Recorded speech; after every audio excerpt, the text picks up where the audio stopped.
아멘. 아멘. 제가 잠깐 기도하겠습니다. 우리의 선한 목자 되신 주님, 은혜를 감사합니다. 오늘도 이 저녁 시간에 주님의 귀한 양들을 불러주시고 주의 말씀의 꼴로 이 시간 아버지 하나님께서 은혜를 부어주시니 감사합니다. 이제 요한계시로 또 바로 알게 하는 아버지 하나님, 이 시간에 우리가 모였는데 어려운 말씀 가운데서도 성령 하나님 깨우치는 하늘의 지혜로 허락하여 주셔서 우리 성도님들 밝히 이 말씀을 알고 우리의 삶의 자리에서 늘 예수 그리스도 증거하는 삶을 살아내는 우리 모두 될 수 있도록 주님께서 축복하여 주시옵소서. 하나님께서 함께 하실 줄 믿고 감사드리며 예수님의 이름으로 기도드립니다. 아멘. 아멘. 반갑습니다. 자, 다들 잘 지내셨어요? 네, 비가 이제 오기 시작하는데 오늘 이 시간부터 해가지고 올 한 주는 계속 비가 좀 오는 것 같더라고요. 근데 한 어제하고 막 그제 너무 뜨거워가지고 비가 좀 왔으면 좋겠다라는 생각도 했는데 비가 와서 너무 좋습니다. 자, 오늘은 사탄에 대한 심판 또 천년왕국에 대한 건데 주제만 봐도 이제 아주 중요한 주제다라는 것을 아실 수 있을 텐데요. 특별히 천년왕국에 대한 내용은 요한계시록 전체에서 가장 많은 논란이 있는 부분입니다. 해석상에도 그렇고 또 실천적으로도 그런 부분이어서 중요한 내용입니다. 양이 조금 적지는 않을 것 같아요. 장수로는 2장인데 천년왕국에 대한 이해 또 사탄에 대한 이제 최후 전쟁에 대한 마지막 묘사들, 심판에 대한 묘사들이 들어가 있기 때문에 좀 어려운 부분들이 조금 있습니다. 그래서 오늘 함께 이 부분 나아갈 때 하나님께서 지혜 주셨으면 좋겠습니다. 아멘. 자, 우리 서론격으로 한번 좀 봅시다. 다들 바쁘시죠? 네. 네, 다들 바쁘실 텐데 이런 질문을 좀 던져봤습니다. 나의 일상이 너무 바쁘다는 핑계로 영적 전쟁에 너무 무감각한 것은 아닌가? 여러분들 다들 일상의 모습은 다 다를 겁니다. 직장 다니시는 분들, 가정에서 또 일을 하시는 분들, 은퇴를 하신 분도 계시고, 우리 학생도 있고, 각자의 삶에 있던 모양새는 다 다르죠. 다 다르지만, 여러분들 다 다른 그 가운데서 각자의 바쁜 삶이 있을 겁니다. 루틴이라는 게 다 어느 정도는 있죠. 다 정해져 있을 겁니다. 학생처럼 학교의 스케줄이 딱 정해져 있어서 거기에 맞춰서 하셔야 되는 분도 있고, 직장 생활도 비슷할 거고요. 또 직장 중에서도 어떤 경우는 또 딱 어떤 그 스케줄링이 딱 돼 있는 데가 있는가 하면 그런 거에 조금 더 좀 유연한 이런 직장도 있을 거고요. 은퇴하셨다고 그래도 은퇴한 삶도 바쁘시더라고요. 다들 이런저런 일들로. 각자 다들 바쁜 일상이 있을 겁니다. 특별히 우리의 삶이라는 게 눈에 보이는 어떻게 표현하면 육적인, 세속적인 어떤 이런 일상 가운데 살기 때문에 영적인, 눈에 보이지 않는 영적 전쟁에 대해서는 무감각할 수도 있습니다. 어떤 분들에게는 영적 전쟁이라는 표현 자체가 잘 안 와닿을 수도 있을 것 같아요.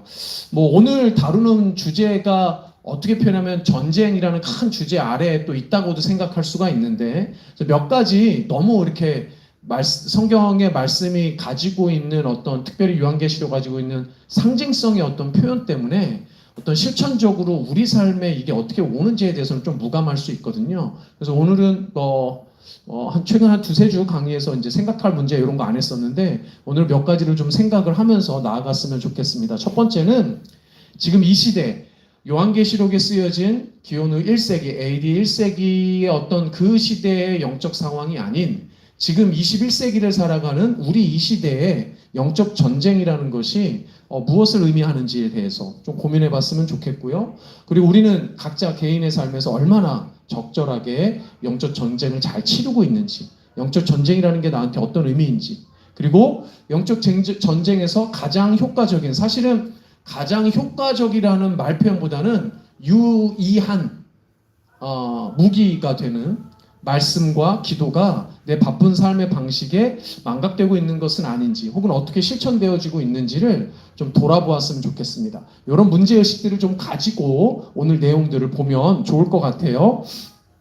자, 이제 오늘 본문에 해당하는 요한계시록 19장에서 20장 부분에 대한 이제 전반적인 배경과 또 세부적인 내용들을 같이 보도록 하겠습니다. 요한계시록 19장하고 20장은 성격이 조금 다른 그 뉘앙스의 묘사들이 담겨져 있습니다. 19장은 앞에 우리가 17장, 18장까지 짐승과 바벨론으로 대표되는 하나님의 대적자들에 대한 심판의 내용들이 7 대접 심판에 이어서 쭉 이어져서 좀 내려왔습니다. 그 심판에 대한 사실 19장은 두 부분으로 좀 나뉠 수 있어요. 전반부는 그 심판의 내용이 어떻게 확정되어지는지 결론부이면서도 동시에 뒤에 이제 나오는 내용의 서론부라고도 할 수 있는데 그 심판에 대한 하나님 백성의 반응이 나옵니다. 그래서 이게 축하하고 또 찬양하는 이미지가 나오는데 이런 내용으로 이 큰 바벨론에 대한 심판이 마무리가 돼요. 말씀드린 대로 결론부에 해당이 되는데 이게 왜 결론이 되냐면 심판과 심판의 대상과 구원의 대상이 다르기 때문에 그렇죠. 또한 요한계시록 전체에서 이 19장 후반부는 특별히 예수님의 재림에 대한 묘사가 가장 두드러워집니다. 이런 부분이 19장의 특징이고요. 20장은 여러분들 아주 유명한 천년 왕국이라는 이미지가 이제 처음 등장을 하는데 처음이자 마지막이기도 아주 중요한 표현으로 등장을 합니다.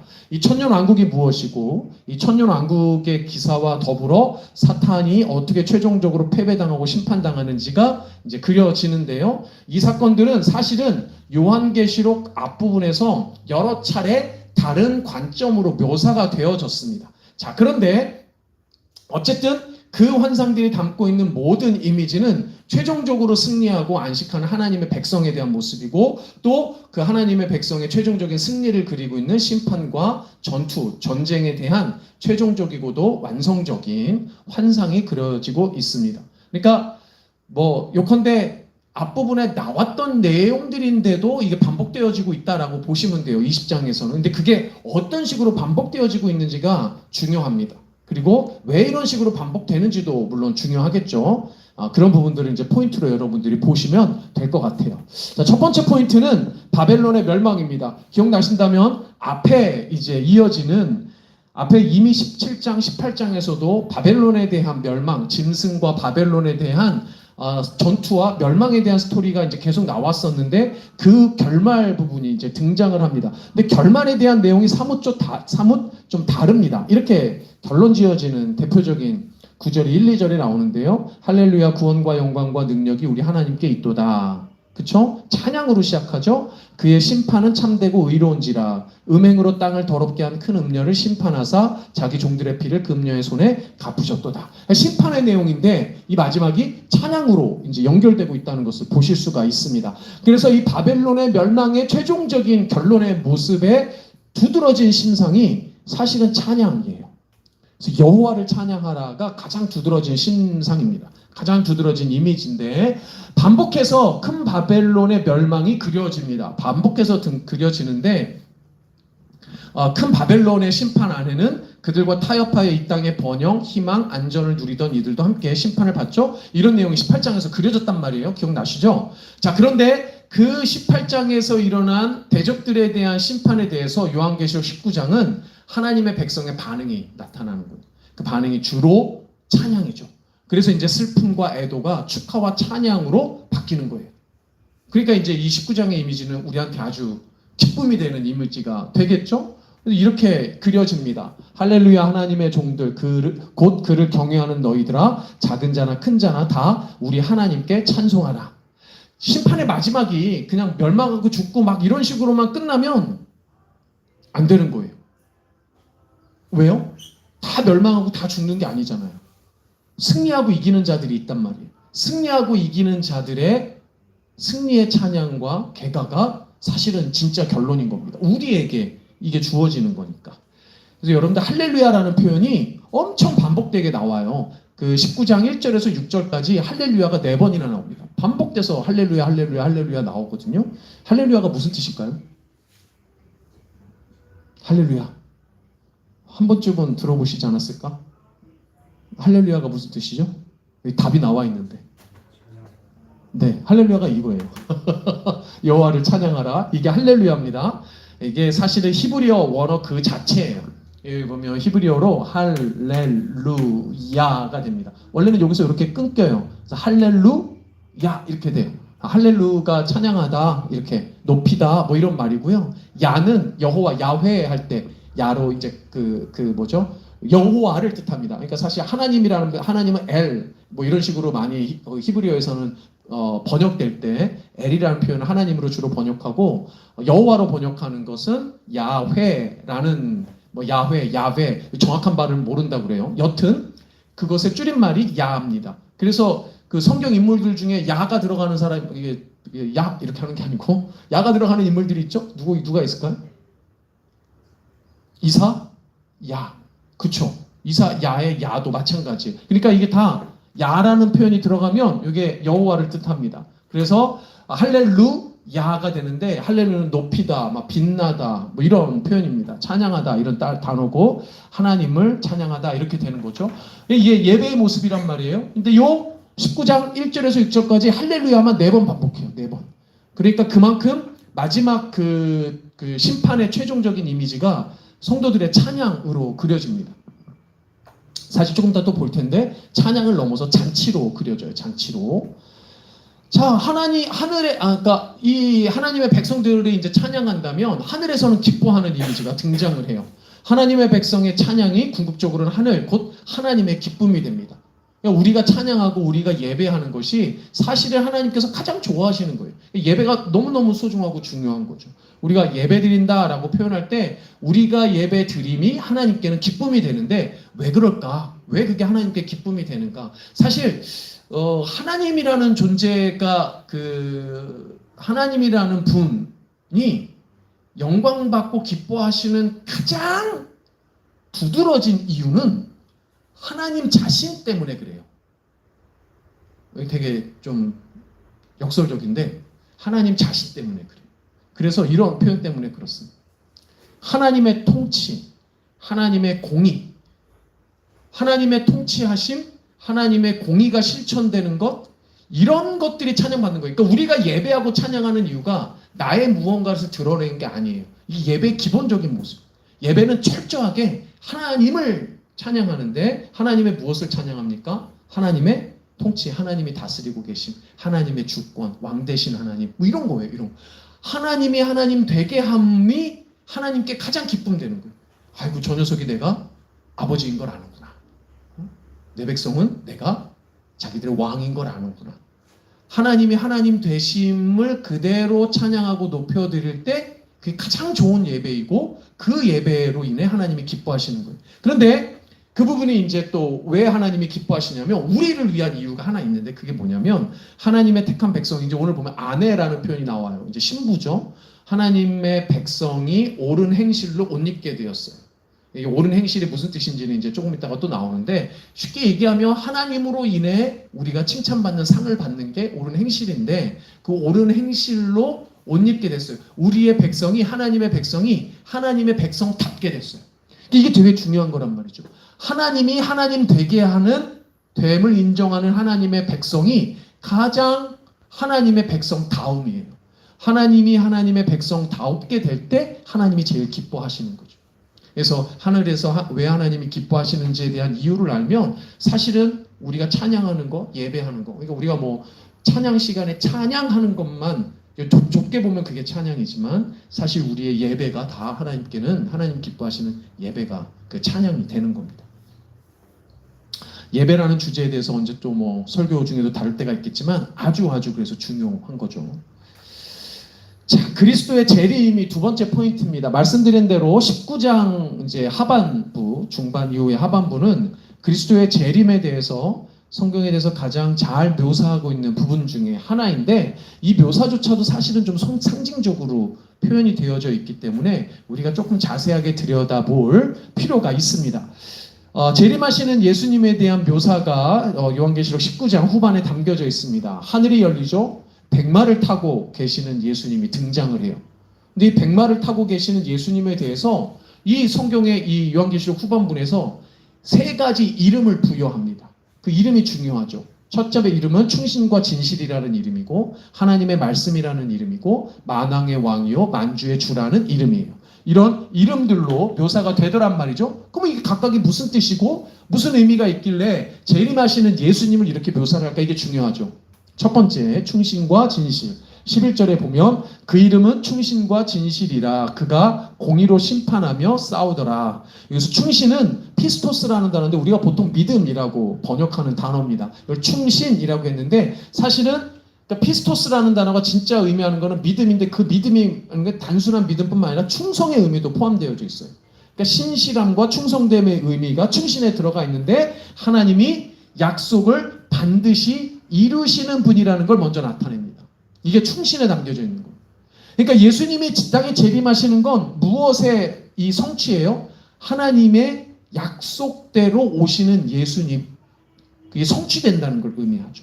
두 번째는 진실은 뭐예요? 진실은 알레디노 쓰는데 우리가 보통 진리 뭐 이런 단어로 표현되는 그 번역되는 단어입니다. 그러니까 참됨과 진리를 말하는데 예수님이 거짓 없는 참된 진리라는 거죠. 요한복음 14장에 보면 예수님이 곧 길이요, 진리요, 생명이다 할 때 그 진리라는 단어랑 같은 단어예요, 사실은. 그래서 예수님이 거짓 없는 참된 진리라는 것을 나타냅니다. 예수님의 정체성에 대해서 표현해 주죠. 이름이라고 하는 건 그 존재에 대한 존재의 정체성을 드러낸다고 말씀드렸잖아요. 그래서 이름이라고 하는 겁니다. 그러니까 충신이 이름이고 진실이 그리스도의 재림하시는 그리스도의 이름이라는 거예요. 자, 하나님의 말씀이라고도 되어 있습니다. 그가 피 뿌린 옷을 입었는데 그의 이름이죠. 하나님의 말씀이라 칭하더라. 왜 하나님의 말씀이 이름이 됐는가 봤더니 이 말씀은 로고스라는 헬라어를 번역한 건데 하나님의 완전한 계시예요. 그리고 온 우주의 심판주로서 말씀 그 자체이신 하나님으로서의 예수님을 가리킵니다. 요한 같은 사도 요한이 이제 우리가 이 사도 요한이 쓴 요한계시록인데 요한계시록뿐만 아니라 요한복음도 썼잖아요. 이 요한복음에서 예수님을 뭐라고 지칭합니까? 말씀으로 지칭해요. 이게 요한복음 1장에서 그리스도에 대해서 가장 중요한 표현이란 말이죠. 그래서 말씀이신 로고스이신 사실 로고스 자체가 예수님을 가리킨다는 건 당시 헬라 사람들에게는 되게 큰 의미였습니다. 왜냐하면 로고스라는 의미가 절대자라는 의미가 그들에게 있었기 때문에 그래요. 만왕의 왕 만주의 주 그 옷과 그 다리에 이름을 쓴 것이 있으니 여기도 이름이죠. 만왕의 왕이요 만주의 주라 하였더라. 왕은 바실레우스 주는 퀴리오스인데 다 주권자입니다. 주권자. 예수님이 주권자인데 이 표현이 사실은 히브리식 표현에서는 최상급이에요. 그러니까 영어에 보면은 최상급 표현이 있잖아요. 뭐 EST 붙이면 최상급이 되잖아요. 근데 그런 그 단어의 어떤 그 형태를 변화시켜서 최상급으로 표현하는 게 아니고 문학적인 표현법으로 최상급을 씁니다. 만왕의 왕, 만주의 주 이 표현이 최상급이에요. 그러니까 가장 높은 왕이고 가장 높은 주라는 표현이에요. 이게 히브리식 최상급의 표현이거든요. 근데 이게 왜 중요하냐면 당시에 우리 앞에서도 몇 번 반복했습니다. 이 얘기는 당시에 로마 황제에게 부여하던 명칭이었어요. 당시에 로마 황제가 만왕의 왕, 만주의 주 이렇게 그 인정을 받고 그렇게 불리었단 말이죠. 그러니까 진짜 만왕의 왕, 진짜 만주의 주는 로마 황제가 아니고 예수님이다라는 걸 드러내는 겁니다. 이런 재림하시는 예수님이 이러이러이러한 분이다, 이런 이름을 가진 분이다라는 것으로 묘사를 하고 있는데 성경 그 어느 곳에서보다도 가장 다면적으로 다채롭게 풍성하게 예수님이 어떤 분인지에 대해서 묘사를 하고 있다는 거예요. 아까 요한복음 1장에 보면 예수님이 이렇게 묘사가 되어 있죠. 우리 함께 읽어볼까요? 시작. 태초에 말씀이 계시니라. 이 말씀이 하나님과 함께 계셨으니 이 말씀은 곧 하나님이시니라. 그가 태초에 하나님과 함께 계셨고 만물이 그로 말미암아 지은 바 되었으니 지은 것이 하나도 그가 없이는 된 것이 없느니라. 깜짝 놀랄 표현인 거죠. 당시에 유대인들의 입장에서는 요한복음의 이 말씀을 듣고서는 깜짝 놀랐을 거예요. 왜냐하면 자기들이 믿고 있는 하나님에 대한 이미지를 그 당시 헬라 문화권에 로고스라는 표현으로 썼기 때문에 그리고 그 로고스라는 존재가 자기가 믿고 있는 하나님하고 또 다른 어떤 하나님에 대한 이미지로 그려져 있잖아요. 예수님의 신성에 대해서 하나님이신 예수님에 대해서 이것만큼 아주 정확하면서도 깜짝 놀랄 표현으로 쓴 이 표현이 없다는 거죠. 그만큼 아주 대단한 표현을 사실은 요한이 쓴 거예요. 우리는 아무런 감동이 없지만 그 당시 때는 놀라운 감동이 있었답니다. 지금은 사람이 나와서 자기가 예수라고 해야 다들 이제 막 감동을 하죠. 그러니까 이단이 생기는 건데 그거 아니란 말이에요. 이미 예수님께서 이렇게 오셨습니다. 자, 어린 양의 혼인잔치, 어린 양 그리스도의 혼인잔치, 잔치라는 이미지가 등장을 합니다. 잔치라는 이미지가 등장을 하는데 저는 이 잔치라는 이미지가 등장할 때마다 제가 예전에 사역했던 사랑의 교회에서 잔치가 생각나고 담임 목사님이 잔치라는 표현을 좋아하셔가지고 우리 모든 성도가 잔치를 해야 된다고. 근데 그 교회가 출석이 뭐 등록은 10만이라고 얘기하고 뭐 많을 때 출석이 3만이 넘는다고 보통 얘기하거든요. 이제 잔치를 해야 된다고 해서 진짜 잔치를 해서 한국 사람들의 잔치하면 국밥 말잖아요. 소머리 국밥. 소머리 국밥을 15,000인분을 해서 진짜 하루에 15,000인분의 그 소머리 국밥을 준비해가지고 다 먹었어요. 모여가지고 그 전체 교회에서 15,000인분. 말도 안 되는 잔치를 말로만 한 게 아니라 현실로 하여튼 대단한 일이었는데 교회가 잔치여야 된다는 거죠. 저도 일정 부분 동의합니다. 근데 이렇게 물리적인 잔치의 이미지뿐만 아니라 영적인 잔치인 거죠. 말씀이 풍성한 잔치고 우리가 영적인 교제가 풍성한 잔치가 돼야 되죠. 물론 물질적으로도 그렇게 뭐 소머리국밥 아니어도 잔치가 되면 얼마나 좋겠어요. 어쨌든 성경의 이미지에 요한계시록의 많은 이미지 중에 어떻게 표현하면 우리가 가장 기대해야 되는 부분은 이 잔치의 이미지이거든요. 다시 오실 예수님의 재림으로 실현될 바벨론에 대한 심판의 끝에 사실은 결국 우리가 마주하는 건 어린 양 예수 그리스도와의 잔치입니다. 우리는 그 심판의 대상이 아니라 잔치에 초대받은 그쵸? 잔치의 주인공들이에요. 너무 좋지 않아요? 이건 너무너무 기대되는 이미지입니다. 이렇게 이미지가 그려집니다.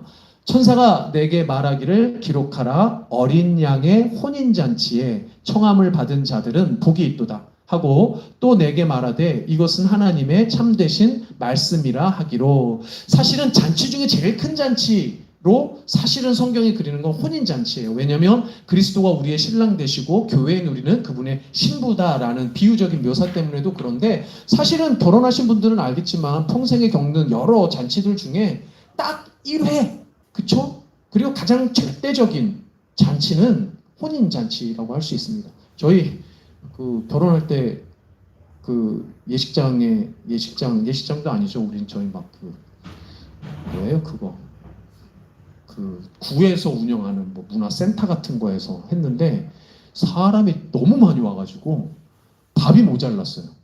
왜 많이 왔나 봤더니 제가 과 1기인데 후배들이 기수별로 몇십 명씩 와가지고 이것들이 기별로 봉투는 하나, 머릿수는 막 20, 30명씩 밥이 모자라가지고 뒤에 사람들 밥까지 먹었거든요. 아니 이제 저는 많이 왔으니까 좋은데 어른들은 엄청 신나했습니다.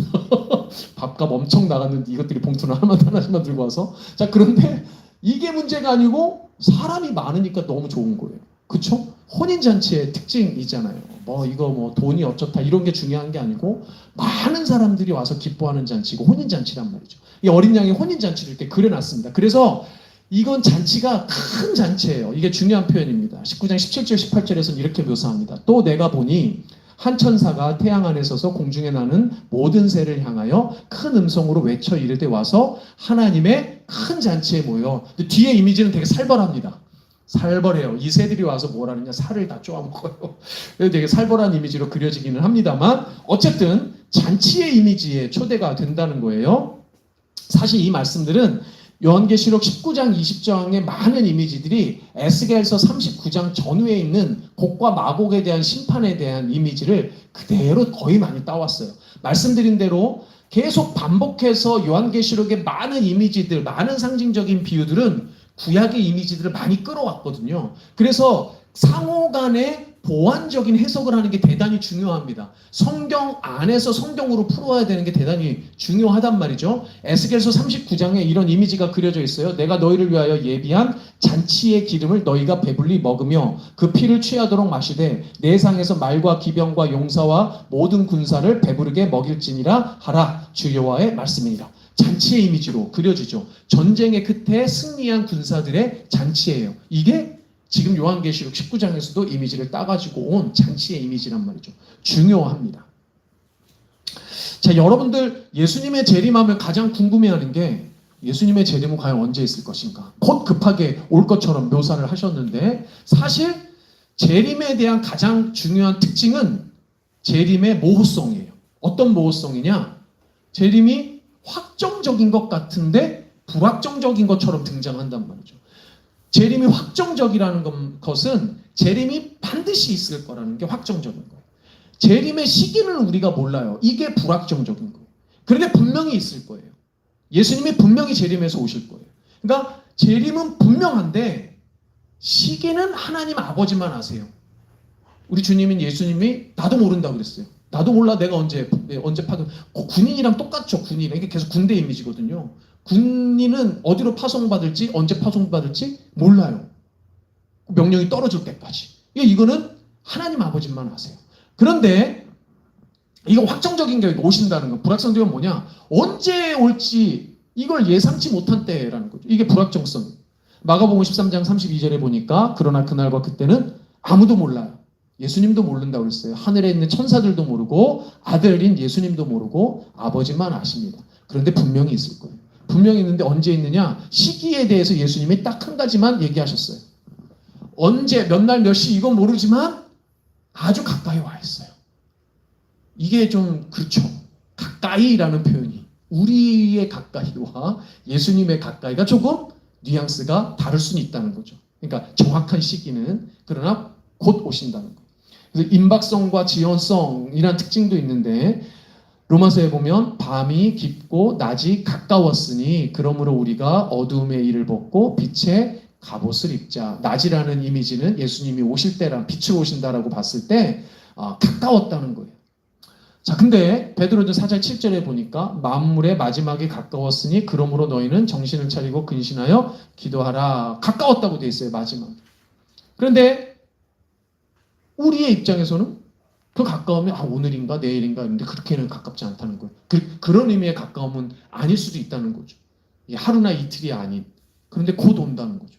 우리가 이 약간의 어떤 이런 긴장감, 그렇죠? 그래서 늘 깨어 긴장해야 되는 이런 긴장감을 가지고 있어야 됩니다. 이게 재림의 특징이라고 할 수가 있어요. 자, 천년왕국 좀 서두르겠습니다. 천년왕국이 중요한 포인트입니다. 요한은 사탄이 결박되어 무저갱에 1000년간 갇혀있는 동안 신실한 증언으로 말미암아 죽임을 당한 사람들은 살아나 1000년 동안 이 땅에서 왕노릇하는 이런 환상을 봅니다. 이 1000년이라는 이 기간을 얘기하는 천년왕국에 대한 환상은 요한계시록 전체에서 가장 많은 논쟁이 벌어질 주제인데 천년왕국이라는 어휘 자체가 등장하는 건 아니에요.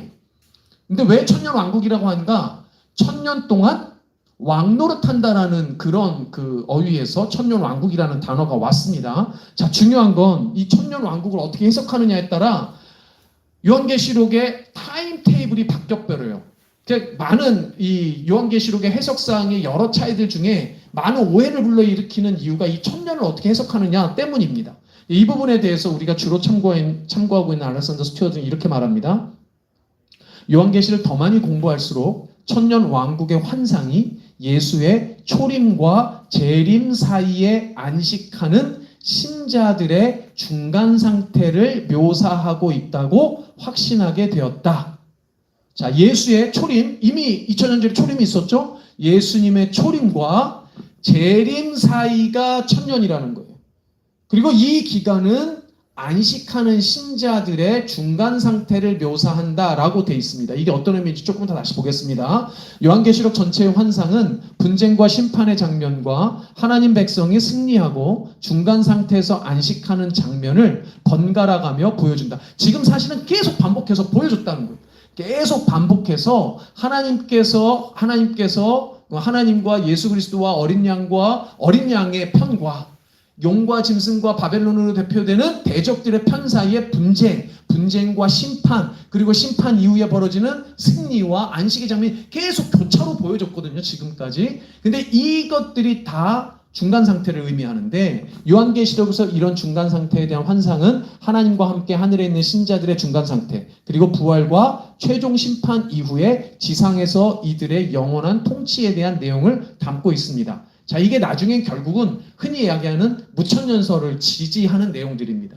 무천년설이 무엇인지는 조금 이따가 살펴보도록 하겠습니다. 자, 그러면 중요한 건 천년은 어떤 기간인가, 어떤 의미인가? 이걸 천년을 문자적으로 보냐, 그렇지 않느냐? 그 다음에 천년이 언제 일어나는 거냐?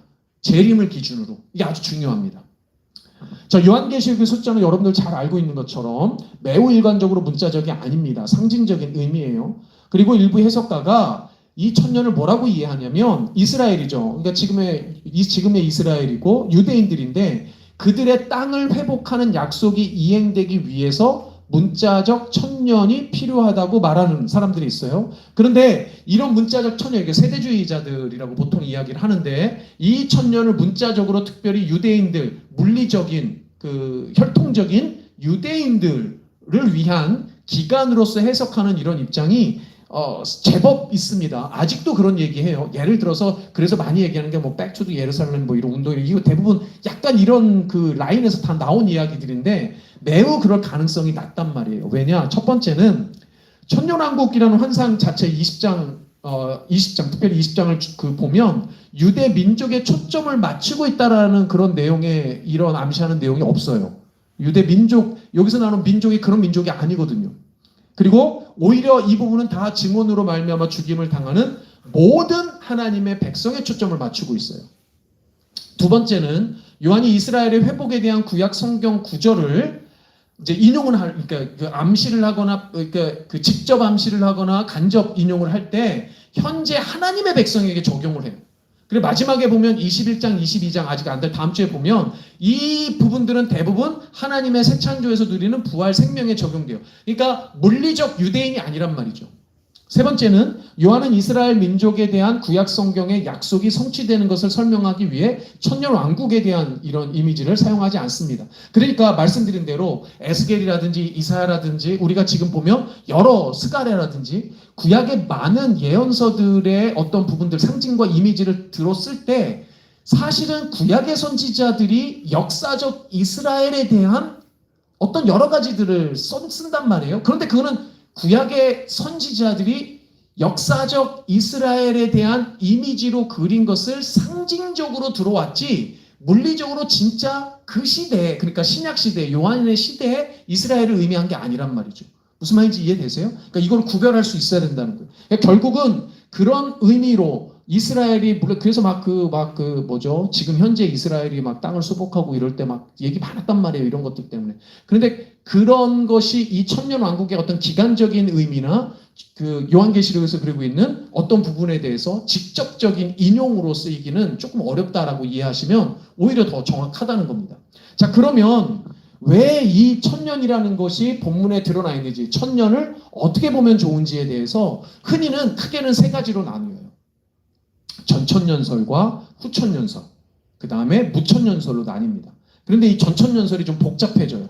이 복잡해지는 이유들이 있는데 여튼 복잡해져서 이거를 역사적인 의미로 진짜 어떤 실제적인 타임테이블상 역사적인 의미로 보는 역사적 전천년설이 있고 그 다음에 세대로 나눕니다. 그러니까 성경 전체를 세대로 나누어서 세대주의적 관점으로 보는 전천년설이 있어요. 우리가 주로 전천년설의 입장을 지지하는 사람들 가운데 많은 사람들은 요한계시록을 상당히 문자적으로 해석을 취합니다. 천년도 문자적으로 취해요.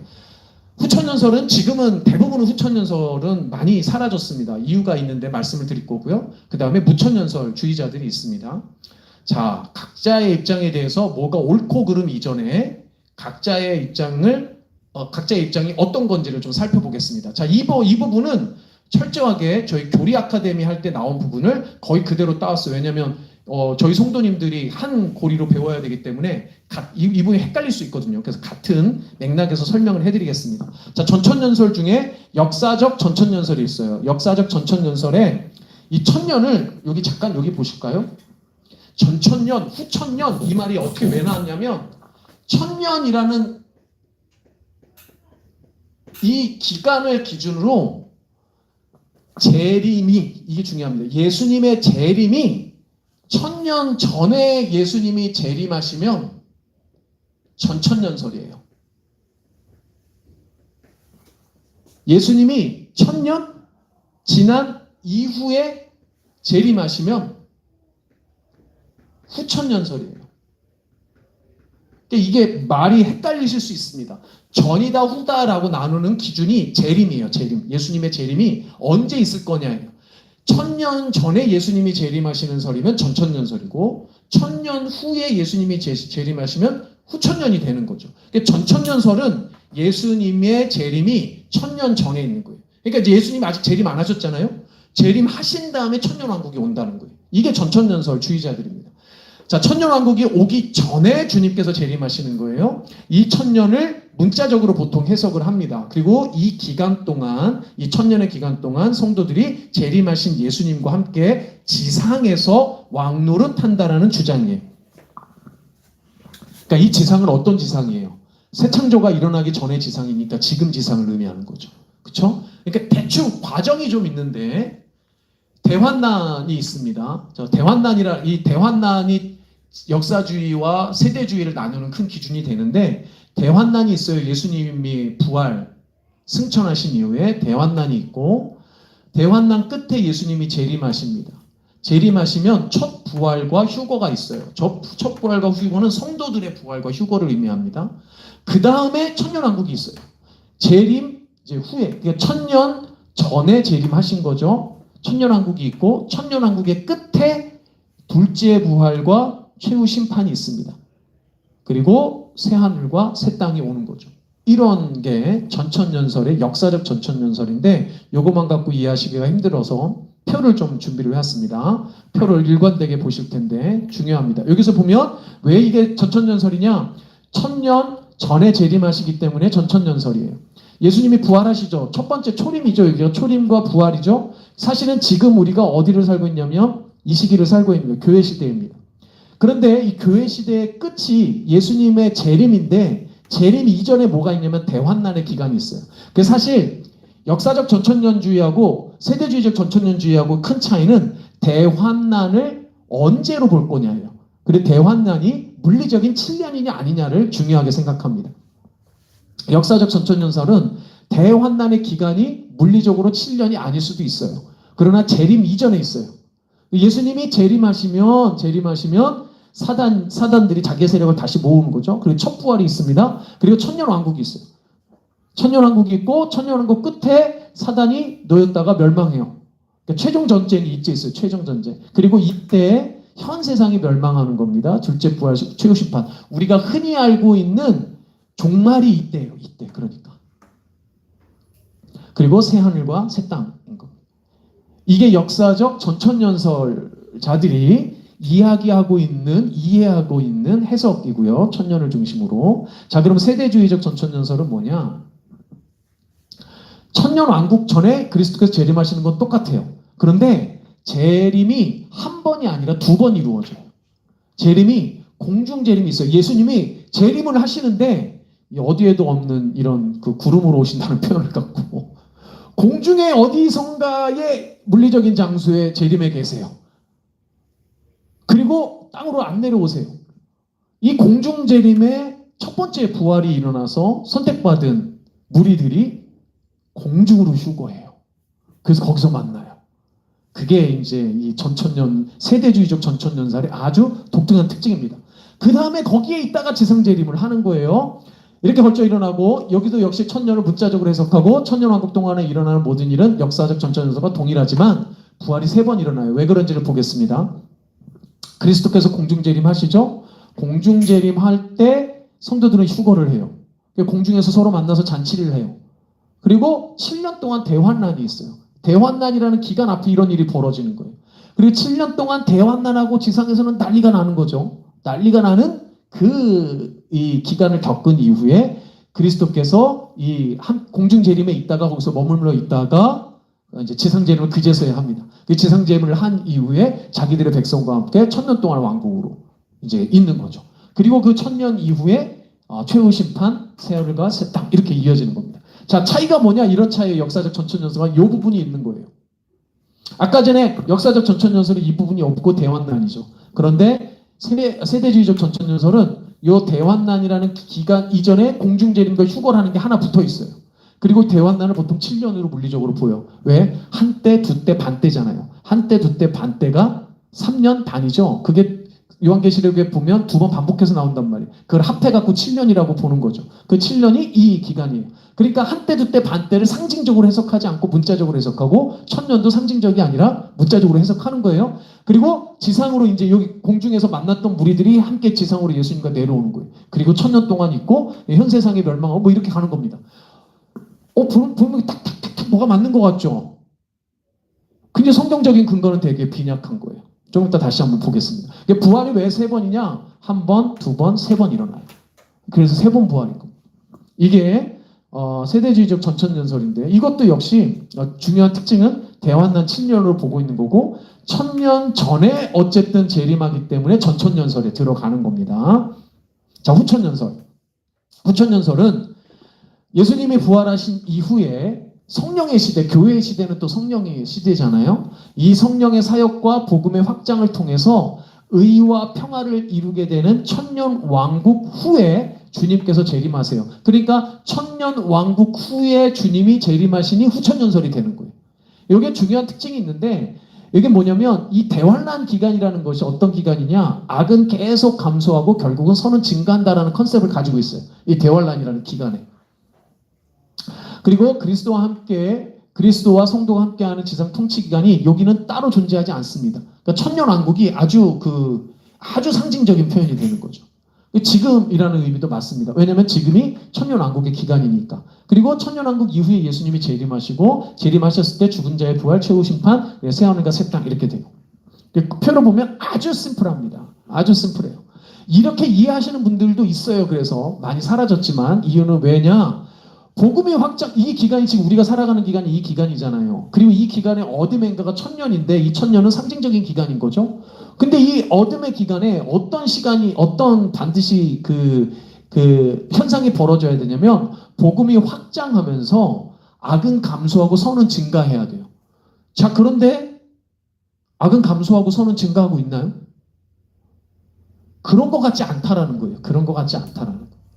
그런 것 같지 않기 때문에, 현상이 벌어지는 현상이 그것과 일치하지 않기 때문에 후천연설의 입장의 지지가 갈수록 조금 약해진다는 거죠. 그런데 후천연설하고 거의 같은 게 무천연설입니다. 자, 무천연설은 시작된 천년설 이렇게 되어 하고, 아니면 진행되는 천년설 이렇게 해도 될 것 같아요. 천년이라는 기간이 없다라는 의미는 아니에요. 상징적이라는 의미입니다. 상징적인 의미. 그래서 천년왕국은 그리스도의 초림부터 재림 때까지의 전 기간을 상징적으로 표현하는 겁니다. 그러니까 천년이 물리적 기간이 아니죠. 그리스도의 초림부터 재림까지를 다 나타내고, 천년왕국은 그리스도의 재림으로 끝이 나고 최후 심판이 이루어집니다. 아주 간단해요. 그래서 그리스도의 초림과 재림, 우리는 지금 초림과 재림 사이에 있는 거잖아요. 그러니까 이 사이가 지금이 천년왕국인 거예요. 부활, 그렇죠? 그 다음에 최후 심판, 재림하는 그 당시에 부활하게 되고, 최후 심판, 사탄 멸망하고 새 하늘과 새 땅. 우리가 가장 일반적으로 이해하고 있는 심플한 모델입니다. 가장 심플하죠. 예수님께서 초림하시고 부활하시고 승천하신 이후 재림 때까지 전체가 천년왕국이고, 이 천년왕국은 교회 시대, 지금의 시대이기도 합니다. 예수님이 재림하면 동시에 성도들은 부활하고 최후 심판과 사단 멸망하고 새 하늘과 새 땅이 이어지는 거죠. 지금 우리가 이것도 엄밀하게 말하면 후천연설의 입장인데, 왜 후천연설이라고 표현 안 하냐면 아까 전에 그 특징이 다르기 때문이고, 무천년이 상징적인 표현이기 때문에 그냥 무천년이라고 이야기를 합니다. 그래서 보면 오늘 우리가 보는 요한계시록 19장, 20장의 어간이 차지하고 있는 부분이 어디냐면 딱 이 부분을 차지하고 있는 거예요.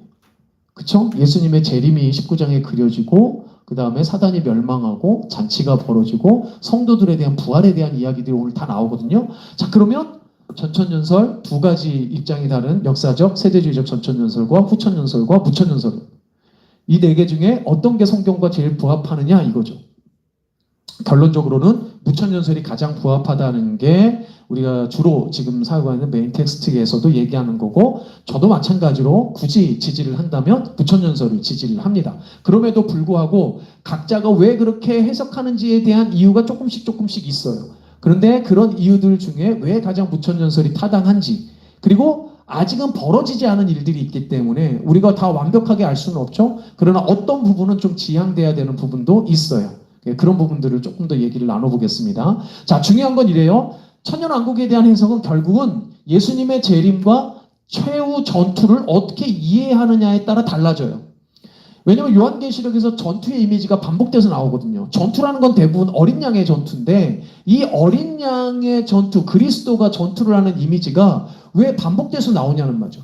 반복돼서 나오기 때문에 세대주의나 혹은 역사주의적 전천년설처럼 예수님이 반복돼서 뭔가를 지금 내려와서 하시는 것처럼 표현이 되기 때문에 그렇게 이해를 하기가 쉬운데, 봅시다. 마지막 최후의 전투, 최종 심판이라는 게 어떻게인가? 제일 중요한 건 최후의 전투가 몇 차례인가예요. 최후의 전투가 보니까 계시록 16장에 먼저 등장을 하죠. 또 내가 보면 개구리 같은 새 더러운 영이 영의 입과 짐승의 입과 거짓 선지자의 입에서 나오는 그들의 귀신의 영이라 이적을 행하여 온 천하 왕들에게 가서 하나님 곧 전능하신 이의 큰 날에 있을 전쟁을 위하여 그들을 모으더라.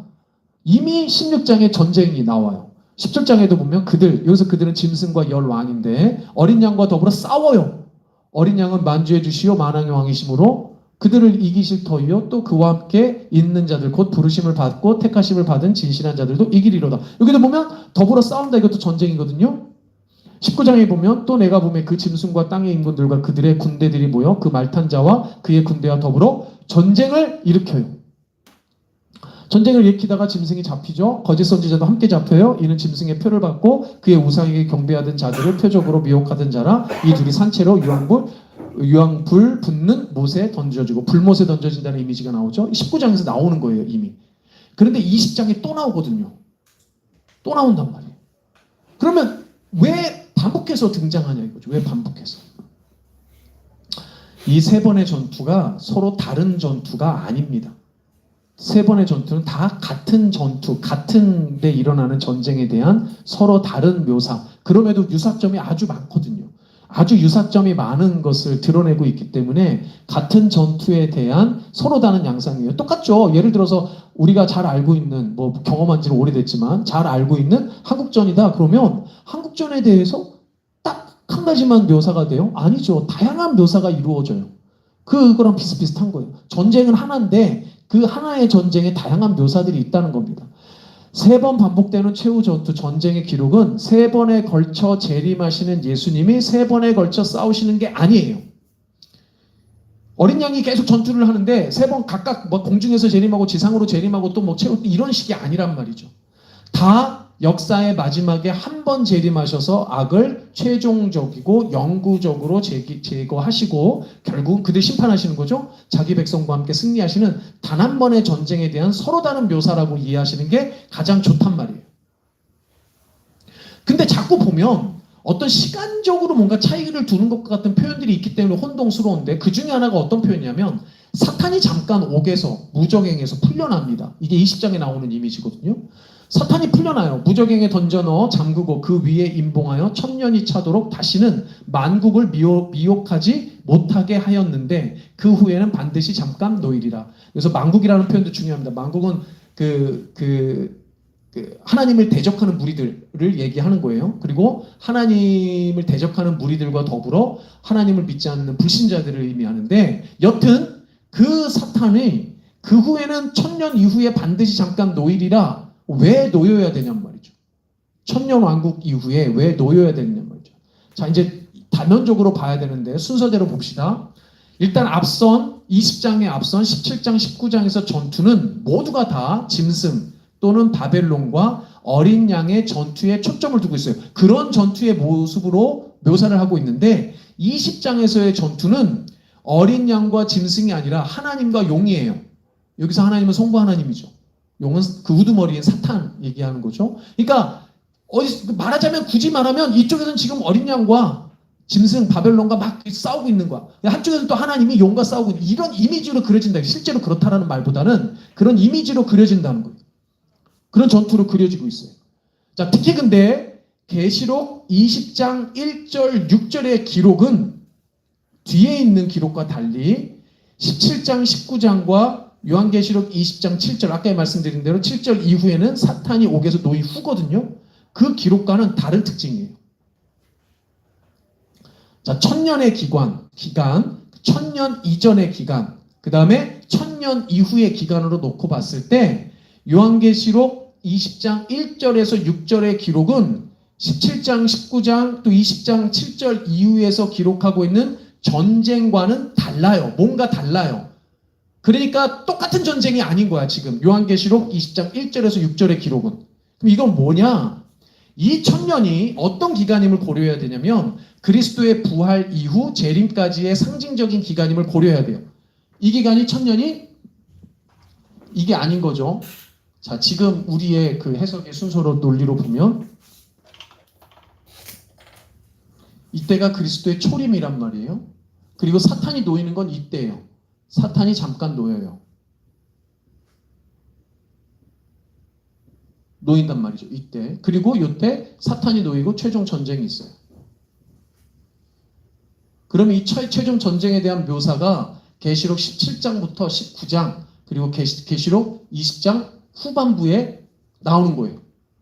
그런데 20장 계시록 20장 1절에서 6절까지의 이미지는 여기랑 조금 다르다는 거죠. 이 이미지는 뭐냐 봤더니 이 이미지는 천년 이전에 나오는 어떤 일에 대한 이미지예요. 하나님의 모든 대적의 우두머리인 사탄에 대한 최종적인 심판을 그리는 최후의 그 전쟁을 위해 사탄이 모든 대적들을 모으기 위해 미혹하도록 놓여진 것임을 암시하는 거예요. 그러면 이 이전에 일어났던 이 일은 뭐냐? 그리스도의 초림 사건을 의미하는 거예요. 그래서 그리스도의 초림 때 예수님이 부활하심으로 사탄의 머리가 밟혔죠. 밟혔는데 완전히 죽었어요? 안 죽었어요? 죽진 않았어요. 죽은 것처럼 보였는데 다시 살아났다고 했잖아요. 그러니까 이 천년의 기간 동안은 사탄이 어떤 기간이냐? 무적행에 결박되어져 있는 기간이에요. 이 천년은 사탄이 어디에 있어요? 무적행에 있어요. 이걸 옥이라고도 표현해 놨는데 사탄은 지금 여기에 있어요. 그러니까 이미 그리스도의 초림 때 이 사탄은 한번 박살이 난 거야. 결박당했어. 결박당했기 때문에 그의 온전한 힘, 그 이전에 발휘하던 걸 다 발휘 못해요. 딱 어디까지만 할 수 있느냐? 예수님이 허락하는 것까지만, 하나님이 허락하는 것까지만 할 수 있단 말이죠. 그래서 여기에서 잠깐 놓이는 거예요. 뭘 하기 위해서? 최종 전투를 준비하기 위해서. 만국을 마지막으로 미혹할 수 있는, 미혹해서 최종 전쟁, 완전히 끝장내기 위한 전쟁에 그것을 준비하기 위해서 잠깐 놓이는 거예요. 이 일은 아직 벌어진 게 아닌 거죠. 자, 이해되셨어요? 자, 요걸 이해를 하면 이제 여기까지 이해를 하시면 19장, 20장의 내용이 조금 더 선명하게 올 겁니다. 자, 그 다음에 20장의 후반부에 보면 복수의 책들과 단수의 생명책이 등장하는데 이 표현이 좀 복잡하게 나와서 우리가 이해하기 어려운 부분 중에 하나예요. 또 내가 보니 죽은 자들이 큰 자나 작은 자나 그 보좌 앞에 서 있는데 책들이 펴 있고 또 다른 책이 펴졌으니 곧 생명책이라. 그래서 이 책들의 복수로 나와 있는 책들과 생명책이 다르게 묘사가 되어 있고 다른 이미지를 갖고 있어서 이것에 대한 해석이 또 되게 복잡하게 되어 있어요. 그런데 별로 복잡할 게 아니란 말이죠. 자, 여기서 복수의 책들과 단수의 생명책은 모두 결국은 다 하나님의 지식과 판결을 상징합니다. 이건 다 하나님의 책들이에요, 굳이 말하면. 근데 왜 책들과 생명책을 나눠놨느냐? 책들은 행위에 대한 심판이에요. 각 사람들에 대한 행위에 대한 심판. 그 생명책은 칭의로 인해서 하나님이 선택하신 백성들 구원을 의미하는 게 생명책이에요.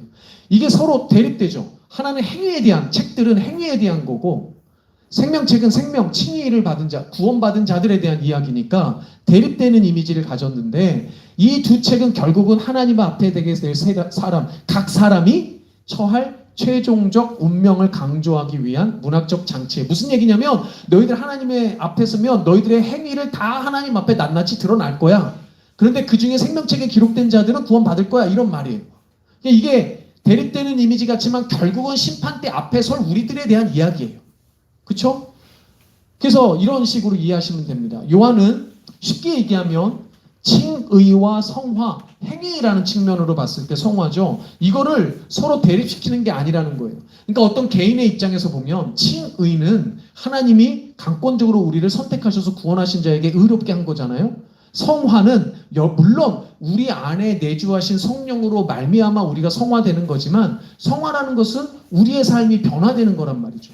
이 변화의 측면으로 볼 때 개인적 차원에서 볼 때 이 칭의와 성화는 최종적인 승리, 구원이라는 승리의 두 가지 서로 다른 양상인 거예요. 그러니까 서로 다른 면을 그냥 보여준 거예요. 승리를 위해서는 먼저 회개, 이 회개라는 건 칭의와 맞물려 있는데 회개가 우선되어야 하는데 진정한 회개는 반드시 변화가 따라오게 되어져 있어요. 그런 의미에서 우리의 1차적 목표는 우리가 봐야 되는, 우리가 추구해야 되는 1차적 목표는 완전한 그 자체가 아니라 회개, 내 삶의 회개가 반복이 되면 그것이 변화를 일으키고 성화의 차원으로 발전하고 이게 맞물려서 언젠가는 그렇죠? 그리스도가 이 땅에 오시는 완전하게 될 때 그때 완전함이라는 거죠. 그러니까 우리가 스스로 완전함을 추구하는 게 아니라 우리가 추구해야 될 바는 내 삶에 대한 내 행실에 대한 회개인 거죠. 이렇게 표현할 수가 있다는 겁니다. 그래도 어렵죠.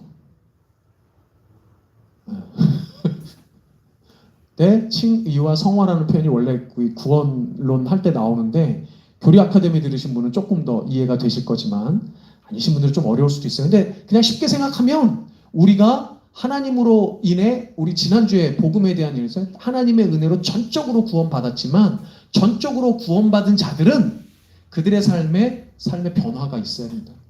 그래서 누가 그러더라고요. 사람들 변화, 저도 그런 얘기들 많이 하거든요. 저도 듣고 사람 절대 안 변해. 근데 이거는 되게 반복음적인 이야기일 수도 있어요. 왜냐? 정말 구원 얻은 복음으로 구원 얻은 백성은 성화되게 돼 있거든요. 그러니까 단순한 변화라기보단 내 안에 내주하신 성령으로 말미암아 성화되게 되어져 있어요. 이제 그걸 얘기하는 겁니다. 그걸 이렇게 어렵게 예수님은 말씀 안 하셨는데 제가 어렵게 이야기한 걸로. 자, 여기까지 중요한 내용들 짚어봤고요. 본문으로 바로 들어가겠습니다. 오늘 안 쉬고 바로 갈게요. 중간에 여러분들이 이해하시기 좀 어려울 만한 부분 제가 짚고 넘어가야 되니까 바로 가겠습니다. 19장 1절부터 20장 15절입니다. 자, 물만 한 모금 하고. 자, 그러면 이 앞에 내용들, 이 포인트로 짚었던 내용들이 정말 말씀에서 어떻게 나와 있는지, 어떤 상징적인 의미가 있는지 하나씩 보겠습니다. 19장입니다. 우리 1절에서 5절까지 읽어보겠습니다. 이 일 후에 내가 들으니 하늘에 허다한 무리의 큰 음성 같은 것이 있어 이르되 할렐루야 구원과 영광과 능력이 우리 하나님께 있도다. 그의 심판은 참되고 의로운지라. 음행으로 땅을 더럽게 한 큰 음녀를 심판하사 자기 종들의 피를 그 음녀의 손에 갚으셨도다 하고 두 번째로 할렐루야 하니 그 연기가 세세토록 올라가더라. 또 24장로와 네 생물이 엎드려 보좌에 앉으신 하나님께 경배하여 이르되 아멘 할렐루야 하니 보좌에서 음성이 나서 이르시되 하나님의 종들 곧 그를 경외하는 너희들아 작은 자나 큰 자나 다 우리 하나님께 찬송하라 하더라. 자, 바벨론 심판의 마지막 부분인데 찬양으로 계속 반복해요. 자, 이 일 후에라고 되어 있는데 여기서 이 일은 바로 앞에서까지 바벨론의 멸망에 대한 환상이 계속 나왔었죠. 특별히 18장 20절에서 24절 바벨론 멸망 마지막 환상에 대한 부분을 본 것을 가리킵니다. 그게 이 일이에요. 그래서 19장 초반부라는 것이 1절에서 6절 혹은 8절까지는 계시록 18장의 바벨론 멸망의 후반부와 문학적으로, 그러니까 언어 문학적으로 볼 때 그 구조와 맞물려 있고 내용도 연결이 돼 있어서 이 부분까지를 결론부에 해당하는 것으로 이해합니다.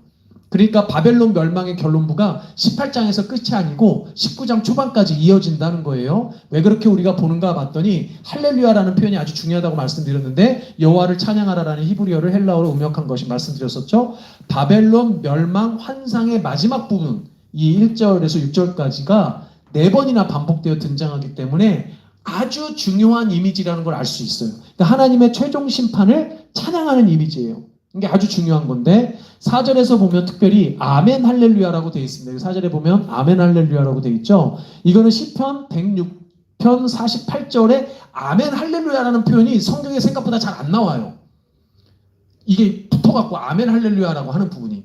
그래서 구약에 보면 시편 106편을 반영하는데 하나님의 백성을 학대하던 원수를 심판하시는 하나님을 찬양하는 내용이에요. 이 시편 106편. 그러니까 하나님의 심판 자체를 찬양하는 이 찬양의 억구로 아멘 할렐루야를 썼단 말이죠. 그러니까 이게 최종적으로 요한계시록에서 왜 끌어왔느냐? 바벨론에 대한 하나님의 심판을 찬양하는 거죠. 마지막 때에 하나님의 언약 백성이 얻게 될 최종 구원의 완성을 암시합니다. 자, 더럽게 한 음녀의 손에 갚으셨다. 자, 심판의 내용을 이렇게 다시 한번 정리하고 있는데, 더럽게 했다라는 표현이 멸망시켰다라는 그 번역으로 바꿀 수가 있어요. 그러니까 음녀 바벨론이 그 성도들을 박해한 게 얼마나 심했는지를 알려주는 겁니다. 더럽게 해버렸다. 그들을 멸망시켰다. 강하게 박해한 거죠. 자, 근데 중요한 거는 이걸 음녀의 손에라고 돼 있는데, 음녀의 손으로부터라고도 번역될 수 있다는 거예요. 그러니까 그가 박해했던, 멸망시켰던 그 박해를 그대로 되돌려준다는 거예요. 심판의 이미지가 계속 그렇게 반복된다는 거, 이미 이것도 반복적인 이미지입니다. 하나님께서 대적들을 심판하실 때 그들이 썼던 방법들, 예를 들어서 포도주로 취하게 하는 똑같은 방법들을 그대로 갚아주시는 거죠. 그래서 음녀의 박해를 그대로 되돌려준다는 의미를 담고 있어요. 그리고 손이라는 표현은 압제 권력을 상징을 합니다.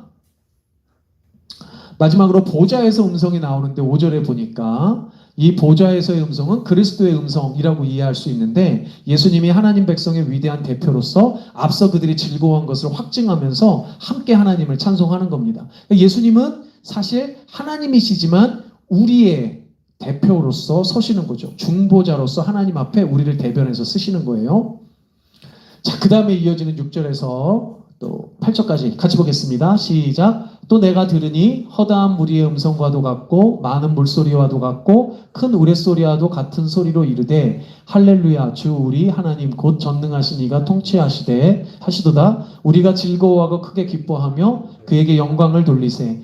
어린 양의 혼인기약이 이르렀고 그의 아내가 자신을 준비하였으므로 그에게 빛나고 깨끗한 세마포 옷을 입도록 허락하셨으니 이 세마포 옷은 성도들의 옳은 행실이로다 하더라. 자, 여기 보니까 주 우리 하나님 하고 통치하시도다까지, 전능하신 이가 통치하시도다 이렇게 말합니다. 하나님께서 원수 세력을 최종적으로 패배시키셨는데 그건 하나님이 왕이시죠. 그 왕권을 완전히 성취하신 것을 의미합니다. 그래서 통치하시도다라는 건 통치하기 시작하셨도다라고 이해할 수 있는데, 이제서야 통치하기 시작하셨다라는 의미가 아니라 하나님께서 약속하신 최종적인 모든 것이 완성된 것을 의미해요. 완성적 통치가 시작된 거예요. 그래서 구약의 이스라엘, 이게 어떤 이미지냐면, 구약에 보면 이스라엘의 원수들, 가나안을 의미하는데, 원수들을 모두 심판하신 이후에 다윗이 왕권을 세웠죠. 자, 그런데 여러분들 여호수아서 할 때 기억나실 거예요. 여호수아가 전복전쟁을 시작하고 나서 전복전쟁이 다 끝나지도 않았음에도 이미 하나님께서 그 땅을 주셨다고 되어 있어요. 그러니까 하나님의 통치는 이미 시작이 됐는데, 언제 그 왕권이 확립돼서 진짜 왕권이 시작이 되느냐? 다윗 때란 말이에요. 그 다윗의 왕권에 대한 구약의 예언들의 성취를 의미합니다. 그래서 하나님께서 이제 통치하시기 시작하셨다라는 것은 통치 자체가 이미 시작됐다는 표현보다 그 왕권이 완성됐다는 의미예요. 자, 즐거워하고 크게 기뻐하며, 시편 118편 22, 24절을 인용했는데 되게 자주 등장하는 것 같지만 즐거워하고 크게 기뻐하다는 표현도 많이 나오지 않는 표현이라는 거예요. 그런데 이 이미지가 어디서 등장을 했느냐? 이 시편에 등장했는데, 시편 118편에 보면 하나님께서 건축자가 버린 돌을 모퉁이 돌로 만드셨기에 즐거워하고 기뻐하는 내용이고, 사실 예수님도 나중에 인용했고, 이거는 뒤에 신약에도 등장하는 표현이란 말이에요. 마태복음입니다. 시편 118편에 보면 이렇게 나와 있습니다. 건축자가 버린 돌이 집 모퉁이의 머릿돌이 되었나니 이는 여호와께서 행하신 것이요 우리 눈에 기이한 바로다. 이날, 그쵸? 이날이 뭐예요? 최종적인 심판의 날. 여호와께서 정하신 것이라 이날에 우리가 즐거워하고 기뻐하리로다. 이 이미지를 그대로 따왔다는 거죠. 그러니까 이 시편의 기록처럼 하나님께서 건축자가 버린 돌, 예수 그리스도를 모퉁이 돌로 세우신 그 예수님이 이 땅에 오시는, 재림하시는 그때, 그 날에 최종적인 하나님의 구원이 성취가 되고 그 백성들이 즐거워하고 기뻐할 거라는 그 시편의 이미지가 그대로 성취된 거예요. 자, 그 다음 어린 양의 혼인, 아내, 세마포 옷, 그 다음에 옳은 행실이라는 게 무슨 의미인가? 하나님 심판의 완성, 지금 최종적으로 심판이 끝난 거예요. 이거는 천년왕국 다 끝난 다음에 이미지를 반복해서 그려주고 있는 거라고 말씀드렸어요. 하나님의 심판이 완성됐는데 이 완성은 어린 양 그리스도의 신부, 아내라고 표현되어져 있죠. 이 성도들이 바벨론의 억압으로부터 벗어나 하나님의 천성에 들어가는 것을 암시하고 있습니다. 천국잔치죠, 최종적으로. 이게 공중의 재림에서 공중에서 하는 이런 게 아니란 말이에요. 그런 공중재림의 의미가 아니고, 공중재림과 휴고의 의미가 아니고, 최종적으로 심판 다 끝나고 승리한 최종적이에요. 최종적인 거.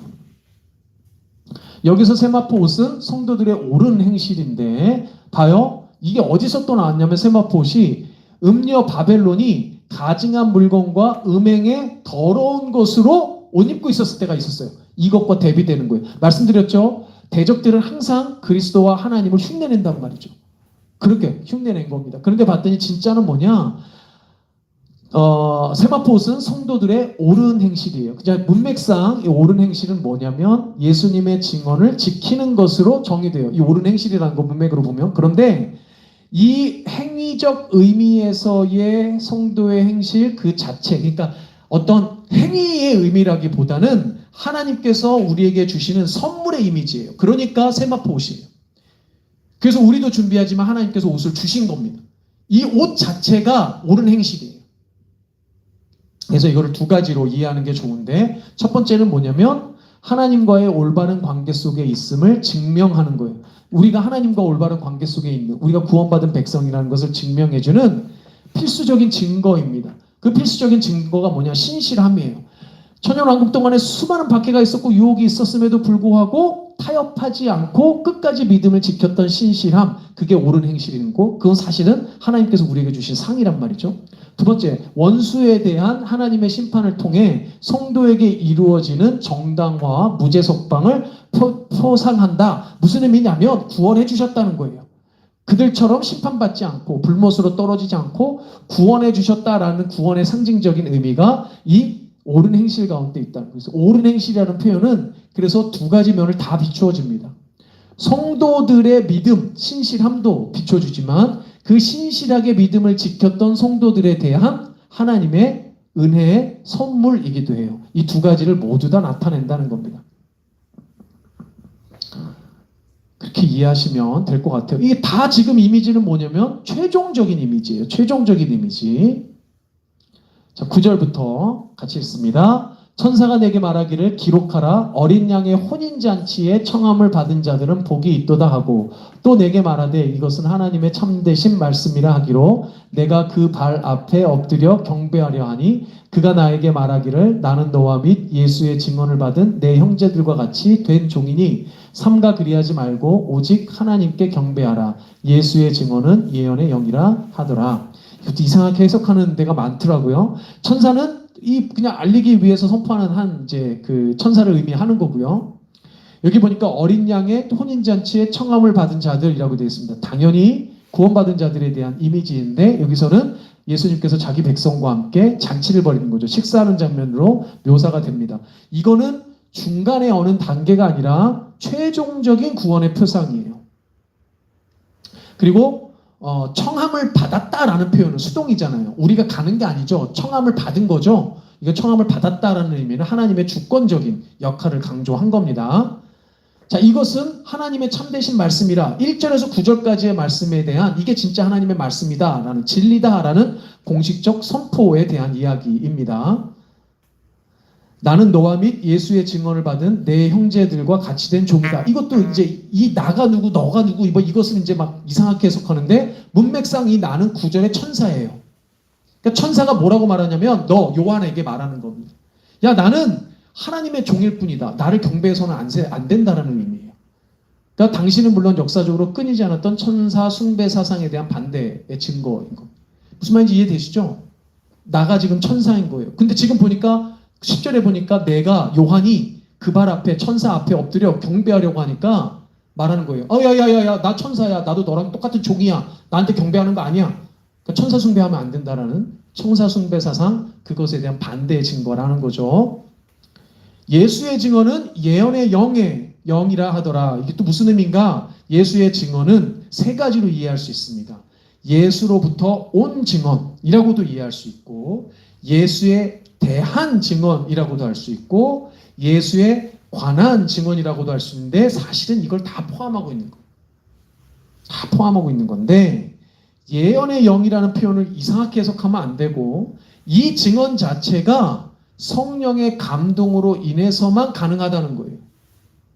우리가 예수 그리스도를 증언하는 복음의 삶을 사는 건 다른 어떤 이유가 아니고 성령께서 내 안에 감동시켜 주셨기 때문에 가능한 거란 말이죠. 예언의 영은 성령밖에 없어요. 신약에서 거의 모든 인간의 영에 대한 이야기가 아니면 모든 부분들은 대부분 다 성령과 연결이 된단 말이에요. 그래서 성령의 감동으로 인해서 가능한 것임을 의미합니다. 예언의 영이라는 건. 그러니까 예수의 증언에 있어서 성도와 천사가 어떻게 예수를 증언하는 같은 종이 되는지를 증명해 주는 거예요. 그러니까 이야기하는 거죠. 천사가. 야, 너나 나나 똑같은 종인데 우리가 어떻게 예수 그리스도를 증언할 수 있니? 오직 성령의 감동으로만 우리가 할 수 있는 거야. 천사조차도 마찬가지라는 거죠. 성령의 감동에 의해서 성도와 천사가 모두 예수님을 증언하는 선지자적 역할을 감당하게 됩니다. 조금 이따 나오는데 모든 성도들은 예수 그리스도가 가지고 있었던 삼중직, 왕과 제사장과 선지자로서의 역할을 다 같이 해요. 그런 기능을. 여기 이제 선지자적 역할이 나오는 거죠. 자, 11절부터 읽겠습니다. 시작. 또 내가 하늘이 열린 것을 보니 보라 백마와 그것을 탄 자가 있으니 그 이름은 충신과 진실이라. 그가 공의로 심판하며 싸우더라. 그 눈은 불꽃 같고 그 머리에는 많은 관들이 있고 또 이름 쓴 것 하나가 있으니 자기밖에 아는 자가 없고 또 그가 피 뿌린 옷을 입었는데 그 이름은 하나님의 말씀이라 칭하더라. 하늘에 있는 군대들이 희고 깨끗한 세마포 옷을 입고 백마를 타고 그를 따르더라. 자, 11절의 시작은 또 내가 하늘이 열린 것을 보니 라고 시작합니다. 자, 10절까지의 환상의 이미지와 11절부터 나뉘는 거예요. 10절까지의 환상의 이미지는 바벨론 멸망의 최종적인 이미지를 심판뿐만 아니라 잔치라는 이미지로 보여주고 있죠. 바벨론의 멸망에 대한 거예요. 이제 환상이 바뀌었어요. 환상이 바뀌었는데 어떤 환상입니까? 내가 하늘이 열린 것을 보니 백마와 그것을 탄 자 이렇게 등장합니다. 그러니까 19장 11절에서 21절은 17장부터 기록된 바벨론 멸망 부분의 최종 결론이며 재림하신 그리스도의 승리, 바벨론에 묘사된 짐승과 거짓 선지자의 패배로 마무리됨. 아직 모든 악의 세력이 멸망한 것은 아니지만 근본적인 악에 대한 최종 승리는 그에 동조한 세력들의 멸망을 동반한 것임을 암시합니다. 이제 여기서 이미지가 그려진 거 보니까 아직 근본적인 악, 사탄에 대한 심판까지는 여기서는 묘사하고 있지 않아요. 이 전투에 대해서는 아직 재림하신 예수님이 지금 짐승과 거짓 선지자의 패배의 한 면을 보여주고 20장에서 악에 대한 마지막 다른 면을 또 보여준다는 거죠. 백마와 그것을 탄 자, 그 이름 충신과 진실. 백마와 그것을 탄 자는 그리스도를 나타냅니다. 재림에 대한 묘사고 백마에서 흰색은 순결, 그에 대한 상 가리키고요. 신적인 거룩, 순결, 또 심판자로서 진리자에 대한 사법적 정당성을 부여하는 관념을 부여함. 말을 이렇게 써놨냐? 막 쓰다 보니까 이렇게 됐네요. 굳이 이야기하면 심판자로 오실 그리스도예요. 심판자로 오실 그리스도. 11절, 13절, 16절에 그리스도에게 부여된 새 이름, 아까 전에 말씀드렸죠? 새 이름이 있는데 이는 구약에서 예언된, 여기는 new name이라는 겁니다. three name이 아니고 new name. 이사야 65장 15절을 암시하며 모두 그리스도의 신성을 함축합니다. 이거 왜 그러냐면 앞에 보니까 신성 모독하는 이름들을 가진 대적들과 대조시키기 위해서예요. 그러니까 앞에 대적들도 다 신성 모독하는 이름들이 있었단 말이죠. 그런데 그리스도의 이름은 그 신성 모독하는 그런 가짜 믿음, 가짜 이름이 아니라는 거예요. 진짜라는 거예요. 그리스도는 그 첫 번째 이름이 뭐냐? 충신과 진실이라는데 이는 악인을 심판하시겠다는 약속을 신실하게 충성되게 이루신 거예요. 그리고 자신을 따르는 이들에게 정당성을 입증하시는데 충성되고 진실되게 하겠다는 의미입니다. 그러니까 그리스도는 머리에 많은 관을 쓰고 있거든요. 여기 보면 머리에는 많은 관들이 있다 이렇게 되어 있어요. 숫자가 많아요. 많다는 거예요. 그야말로 많다는 겁니다. 자, 이것도 뭐에 대한 것을 대비시키는 거냐면 앞에 보니까 용도 관을 쓰고 있었죠. 몇 개 관이었어요? 7개. 짐승 10개. 7과 10은 완전성의 의미도 가지고 있지만 숫자가 제한되어져 있다는 거죠. 그러니까 그들은 제한적인 권세를 가지고 있지만 그리스도는 관이 많아요. 이거 셀 수 없이 많아요. 그 의미는 뭐냐? 그리스도가 가지신 권세, 주권적인 왕권과 권세는 영원하시고 보편적이에요. 제한이 없으세요. 완전하신 권세를 의미하는 거예요. 다 대비시키는 표현들입니다. 피 뿌린 옷, 하나님의 말씀. 피 뿌린 옷은 심판자로서의 예수님의 보복과 구속을 동시에 암시합니다. 무슨 말입니까? 보복은 그 대적들의 피를 의미하며 구속은 그리스도의 피를 의미하는 거죠. 이 동시에 다 암시하는 거고요. 하나님의 말씀은 심판의 도구로서 예수님께서 이 땅에 오셔서 심판하시는데 그 심판의 도구가 뭐냐? 사법적인 의미에서의 말씀, 진리이신 말씀이라는 겁니다. 하늘에 있는 군대들은 이것을 천군 천사의 개념으로 이해하시는 분들도 있는데 그것보다는 전후 문맥상 보니까 여기서는 부르심을 받고 택함받은 성도들을 뜻합니다. 흰 옷을 입고 어린 양과 함께 이기는 자들로 묘사되어져 있어요. 그래서 여기서 흰 옷을 입은 성도들이죠. 이는 천사들이 아닙니다. 흰 옷을 입은 성도들이 그리스도와 함께 군대로서 군대의 이미지로 그려지는 거거든요. 그래서 함께 묘사되기 때문에 하늘에 있는 군대들이라는 표현은 천군 천사라는 표현보다는 성도들로 이해하는 것이 조금 더 나을 것 같다 이겁니다. 자, 15절부터 보겠습니다. 같이 읽습니다. 그의 입에서 예리한 검이 나오니 그것으로 만국을 치겠고 친히 그들을 철장으로 다스리며 또 친히 하나님 곧 전능하신 이의 맹렬한 진노의 포도주 틀을 밟겠고 그 옷과 그 다리에 이름을 쓴 것이 있으니 만왕의 왕이요 만주의 주라 하였더라. 또 내가 보니 한 천사가 태양 안에 서서 공중에 나는 모든 새를 향하여 큰 음성으로 외쳐 이르되 와서 하나님의 큰 잔치에 모여 왕들의 살과 장군들의 살과 장사들의 살과 말들과 그것을 탄 자들의 살과 자유인들이나 종들이나 작은 자나 큰 자나 모든 자의 살을 먹으라 하더라.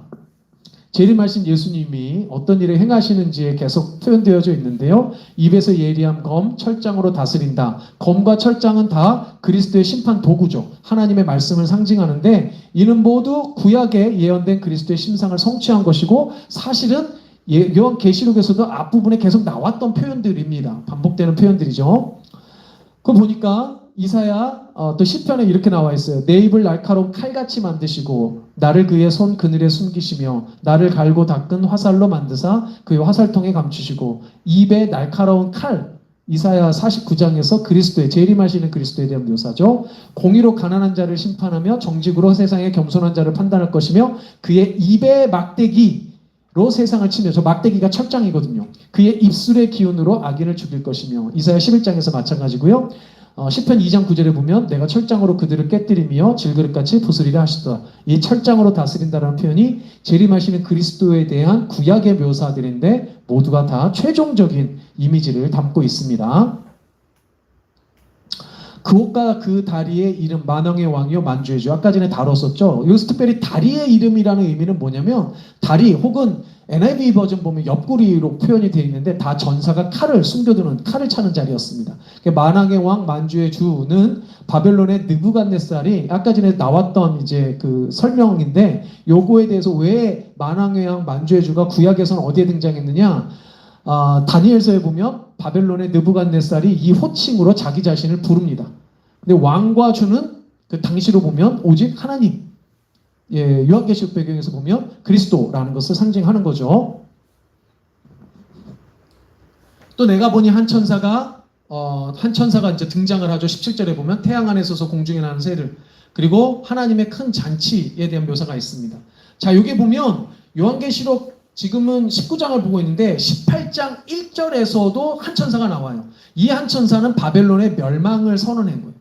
두 번째 이 천사의 등장은 뭘 의미하냐면 바벨론이 결탁했던 짐승과 거짓 선지자의 몰락을 매듭질 거예요. 그러니까 아까 말씀드린 대로 이거는 두 번 일어나는 일이 아니라 같은 일인데 다른 모습을 그린다고 말씀드렸죠. 그들의 멸망은 놀랍게도 하나님의 큰 잔치로 묘사되어지는데 성도들이 즐거워하고 기뻐할 어린 양의 혼인잔치에 대해서 이게 다른 모양으로 표현한 거죠. 섬뜩하게 표현을 한 겁니다. 여기 보면 사륙잔치를 벌이죠. 새들이 막 다 살을 뜯어먹는.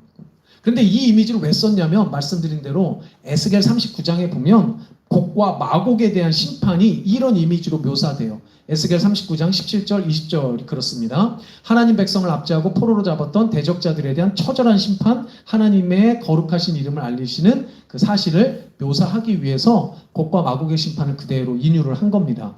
그러니까 이 잔치의 이미지, 혼인잔치, 사륙잔치 모든 이미지는 다 재림하시는 예수 그리스도로 말미암아 벌어질 최종 전투, 최종 심판에 대한 이미지를 다 가지고 있는 겁니다. 자, 이제 19장 마지막 부분입니다. 같이 읽습니다. 또 내가 보매 그 짐승과 땅의 임금들과 그들의 군대들이 모여 그 말 탄 자와 그의 군대와 더불어 전쟁을 일으키다가 짐승이 잡히고 그 앞에서 표적을 행하던 거짓 선지자도 함께 잡혔으니 이는 짐승의 표를 받고 그의 우상에게 경배하던 자들을 표적으로 미혹하던 자라. 이 둘이 산채로 유황불 붙는 못에 던져지고 그 나머지는 말 탄 자의 입으로부터 나오는 검의 죽음에 모든 새가 그들의 살로 배불리더라. 전쟁의 이미지, 이제 다시 등장하는 전쟁의 이미지라고 그랬죠. 앞서서도 나왔던 이 전쟁의 이미지. 자, 19절, 21절은 짐승과 거짓 선지자의 심판을 그립니다. 마지막 전쟁에 대한 묘사죠. 군대들이 모인다라는 묘사인데 전쟁하기 위하여 함께 모였다라는 의미이거든요. 이는 16장 14절 앞에서도 다뤘던 16장 14절이나 후에 나오는 20장 8절에 사용된 전쟁 이미지와 다 동일합니다. 왜 그렇게 해석하는 이유 중에 하나가 문법적으로 여기서 전쟁이라는 단어가 폴레몬이라는 단어인데 이 전쟁, 여기에 사용된 이 표현들이 16장 14절, 20장 18절 이거 다 정관사가 붙어 있어요. 톤이라는 정관사가 다 붙어 있습니다. 정관사가 붙어 있다는 건 그 전쟁을 의미해요. 그 전쟁. 다 그 전쟁이에요. 이게 표현된 거 전부 다. 그러니까 이 그 전쟁이라는 건 서로 다른 전쟁이 아니라 바로 그 전쟁. 그러니까 구약에서부터 예언된 어린 양 그리스도와 악의 세력 간에 벌어지는 마지막 큰 전쟁을 가리킵니다. 조금 이따가 볼 테지만 11장에서 먼저 사실은 전쟁이라는 단어가 먼저 나오거든요. 그때 전쟁에는 정관사가 없어요. 정관사가 없다는 건 어떤 전쟁이라는 의미거든요. 근데 그 어떤 전쟁이 이 전쟁인 거예요.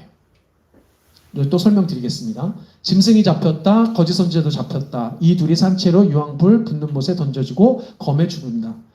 자, 이들은 다 자신이 마치 하나님인 것처럼 흉내내었던 짐승, 또 짐승의 주장으로 사람들을 유혹했던 거짓 선지자들. 앞에 우리 13장에서 나왔던 애들이에요. 다 하나님의 대적자, 사탄의 쫄개들 중에 무리들, 협력했던 자들 중에 하나죠. 이들의 심판을 나타내는 겁니다. 이게 산채로 유황불에 던져진다. 산채로 유황불에 던져진다. 이미지는 이 심판이 절대적인 절망, 없애버린다는 게 아니에요. 그래서 여러분들 착각하시는데 구원받지 못한 자들, 불신자들이 세상에서 사라지는 게 아니에요. 그들도 영원히 어떻게 표현하면 그들에게도 영생이 있어요. 그들의 영생은 근데 천국의 영생이 아니고 지옥불의 영생이란 말이죠. 그들의 영원하고 의식적이다라는 건 그들이 이게 느낄 수 있다는 거예요. 그 고통을 느낄 수 있다는 겁니다. 영원하고 의식적인 고통의 형벌임을 암시하는 거예요. 산채로 유황불에 던져졌다는 건 검의 죽음에 의해서 검은 사법적 심판의 이미지 아까지 나왔죠. 하나님 말씀 뜻하고요. 짐승과 거짓 선지자에 대한 사법적 처벌의 최종적 집행을 의미합니다. 이 모든 이미지는 최후 심판에 대한 예수님의 선포를 떠올리는데 마태복음 25장 41절에 보면 예수님이 이렇게 말씀하세요.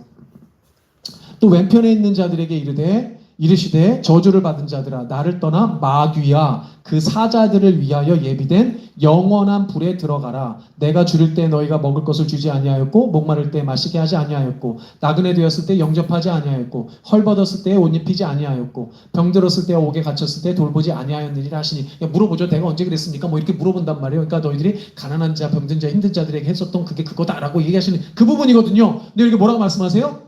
왼편에 있는 자들이에요. 오른편 왼편 둘 때 왼편이 상징적으로 버림받는 자들에 대한 편이 왼편이잖아요. 진짜 왼쪽이라는 의미가 아닙니다.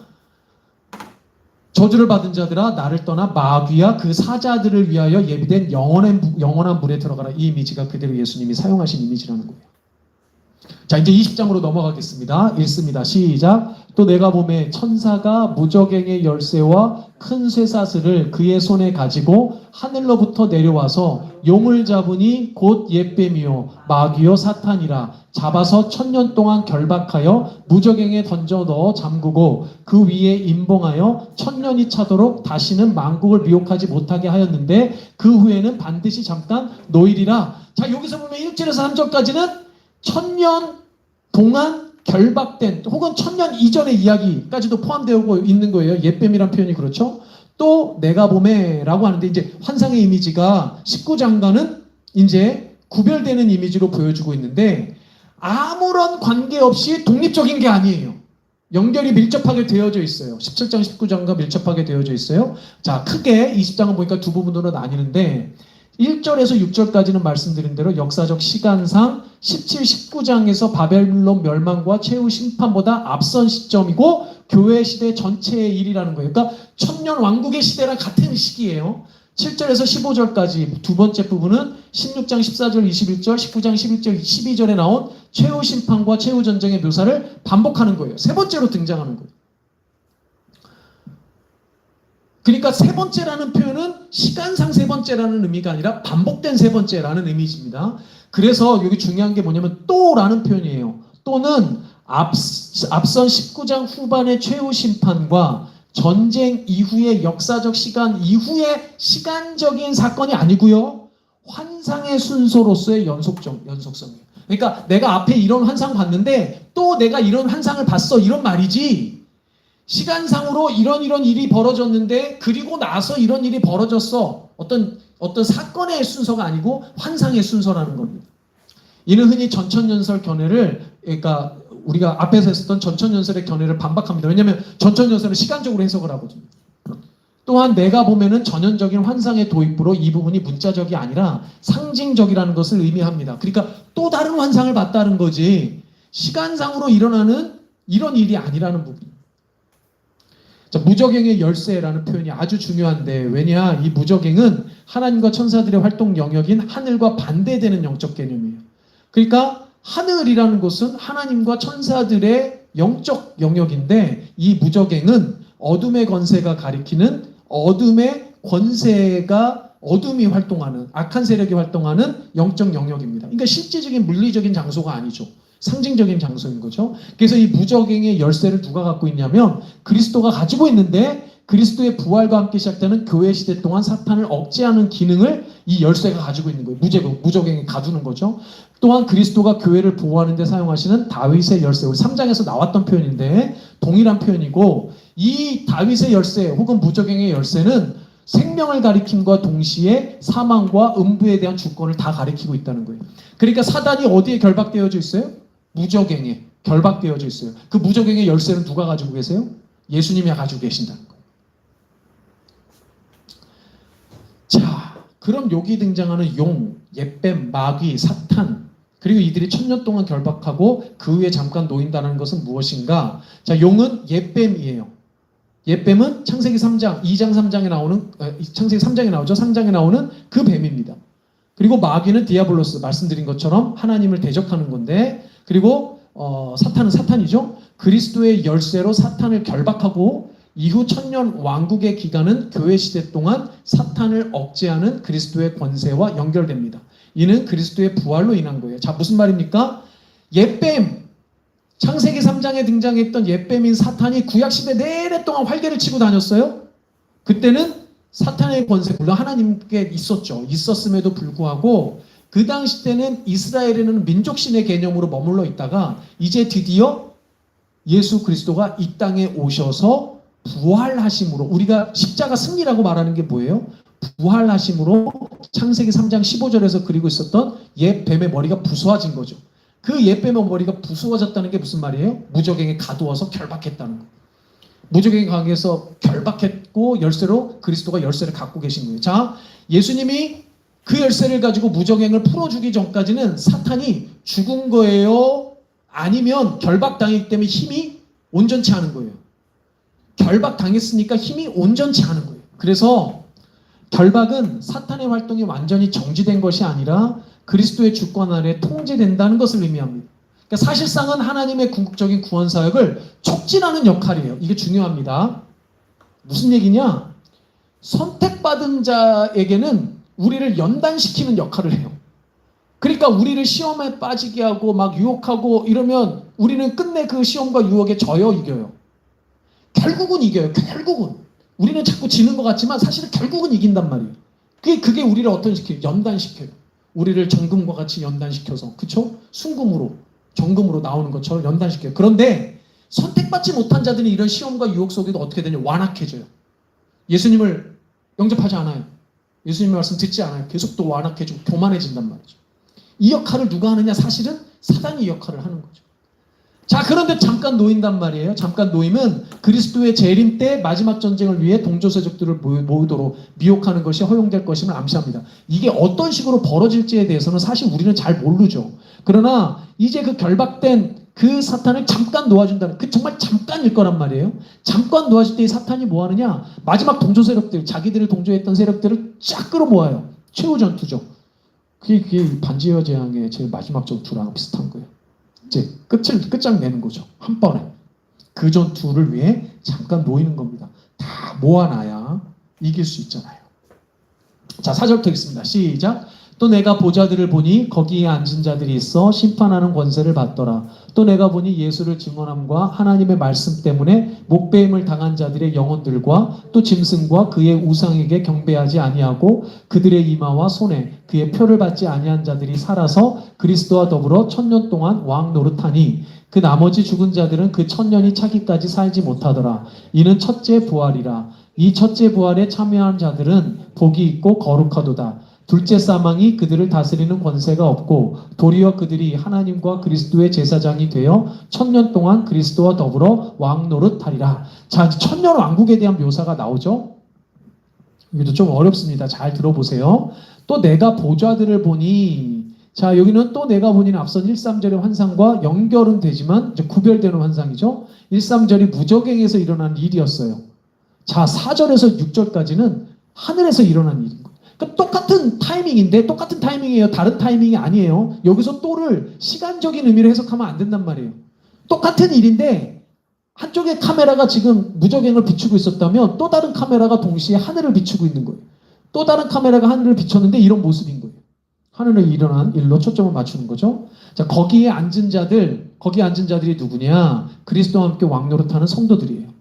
심판하는 권세를 받았어요. 심판이 그들을 위하여 행해졌더라라는 의미입니다. 심판이 그들을 위하여 행해졌더라라는 의미예요. 그래서 목배임을 당한 자들은 순교를 의미하기도 하지만 동시에 박해와 억압 가운데, 그러니까 심지어 자연사한 순교당한 자, 우리 아직은 안 죽었으니까 우리가 순교할 수도 있지만 자연사할 수도 있죠.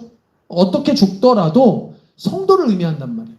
그래서 이 성도들은 어떤 사람들입니까? 이마와 손에 표를 받지 않았어요. 왜냐하면 그 박해를 계속 견디고 타협하지 않았다는 것을 뜻합니다. 이들의 영혼들은 최종적인 부활을 하늘 보좌에 앉아 기다리고 있는 거예요. 우리가 죽으면 육신은 땅에 묻히죠. 영혼은 죽는 게 아니고 지금 여기 표현대로 최종적인 부활을 기다리며 하늘 보좌에 있는 거예요. 우리는. 그쵸? 첫째 부활, 둘째 사망. 이 설명이 되게 중요합니다. 여기서 첫째 부활은 아나스타시스라는 헬라어인데요. 그리스도의 부활에 참여하는 성도들의 영적 부활을 뜻해요. 육적인 죽음이 첫째 사망이죠. 그러니까 우리는 육적으로는 죽지만 영적으로는 살아나요. 부활한다는 거죠.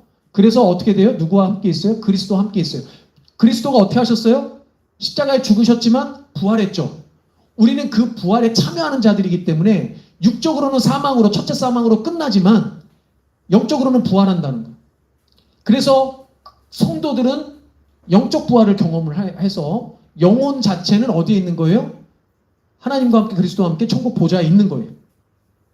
이들은 선택받지 못한 자들의 둘째 사망은 영원한 영적 사망이에요. 첫째 사망이 육체적인 죽음이라면 둘째 사망은 영적 죽음인데 이건 영원한 죽음이에요. 그런데 우리는 영적 사망은 경험하지 않을 거라는 거죠. 그리고 1000년의 기간 동안, 교회 시간 동안 그리스도의 제사장, 왕으로서의 이중 직무를 함께 그리스도와 감당하게 됩니다. 자, 앞에 이미 선지자적 역할을 감당하는 것에 대해서 들었죠? 천사들과 함께 종된 우리는 하나님의 말씀을 증언하는, 예수 그리스도를 증언하는 선지자적 사명과 함께 그리스도와 함께 왕과 제사장적으로 사명을 감당하는 거예요. 이게 왕, 제사장, 선지자의 이 세 가지 직무를 감당한다라는 이 의미가 구약 신약에 걸쳐져서 끊임없이 계속 반복되어 왔어요. 되게 중요한 의미거든요. 근데 결국은 그게 그리스도와 함께 모든 성도들이 감당하게 될 거예요. 자, 이후 성도들은 그리스도의 재림 때의 둘째 부활, 육체의 부활을 경험할 거예요. 자, 성도들은 굳이 말하면 부활이 두 번인데 영적으로 영혼으로 부활하는 게 먼저고, 그리고 육체적 부활은 최종적으로 그리스도가 재림했을 때 일어나는 일이에요. 그 최종적인 부활이 완성된 부활인 거죠. 자, 그러면 우리는 어떤 상태에 있는 거예요?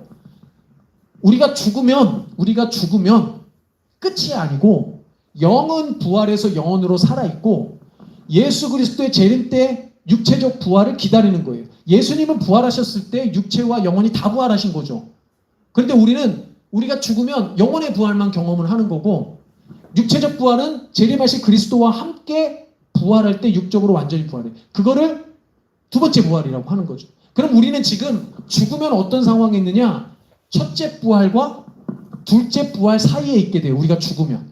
그래서 우리가 죽으면 연옥에 가는 게 아니고요. 우리가 죽으면 천국 보좌에서 최종적으로 일어날 그리스도의 재림과 최종 심판과 전쟁과 두 번째 부활을 기다리는 중간 상태에 있는 거예요. 그걸 중간 상태라고 부릅니다. 첫째 부활과 둘째 부활 사이를 중간 상태라고 불러요.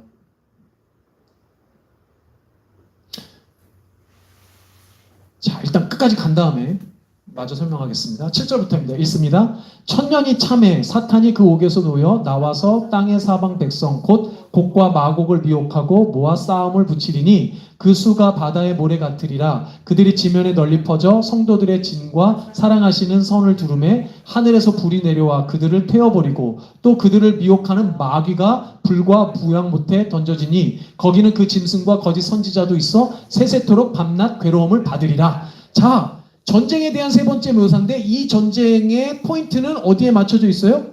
마귀에게 맞춰져 있어요. 사탄 그 자체. 앞에서 비유적인 설명으로 보면 용이라는 거죠. 용. 자, 천년이 참에 사탄이 그 옥에서 놓였어요. 천년은 20장 1절 6절에서의 그 시기입니다. 같은 시기예요 지금. 그런데 그 천년이 끝나는 시기에 사탄이 옥에서 놓여져요. 이후 펼쳐질 전쟁보다 앞선 시기 때문에 같은 전쟁을 가리키는 19장 17, 20절보다 앞섭니다. 옥은 무적행의 비유적 표현이에요.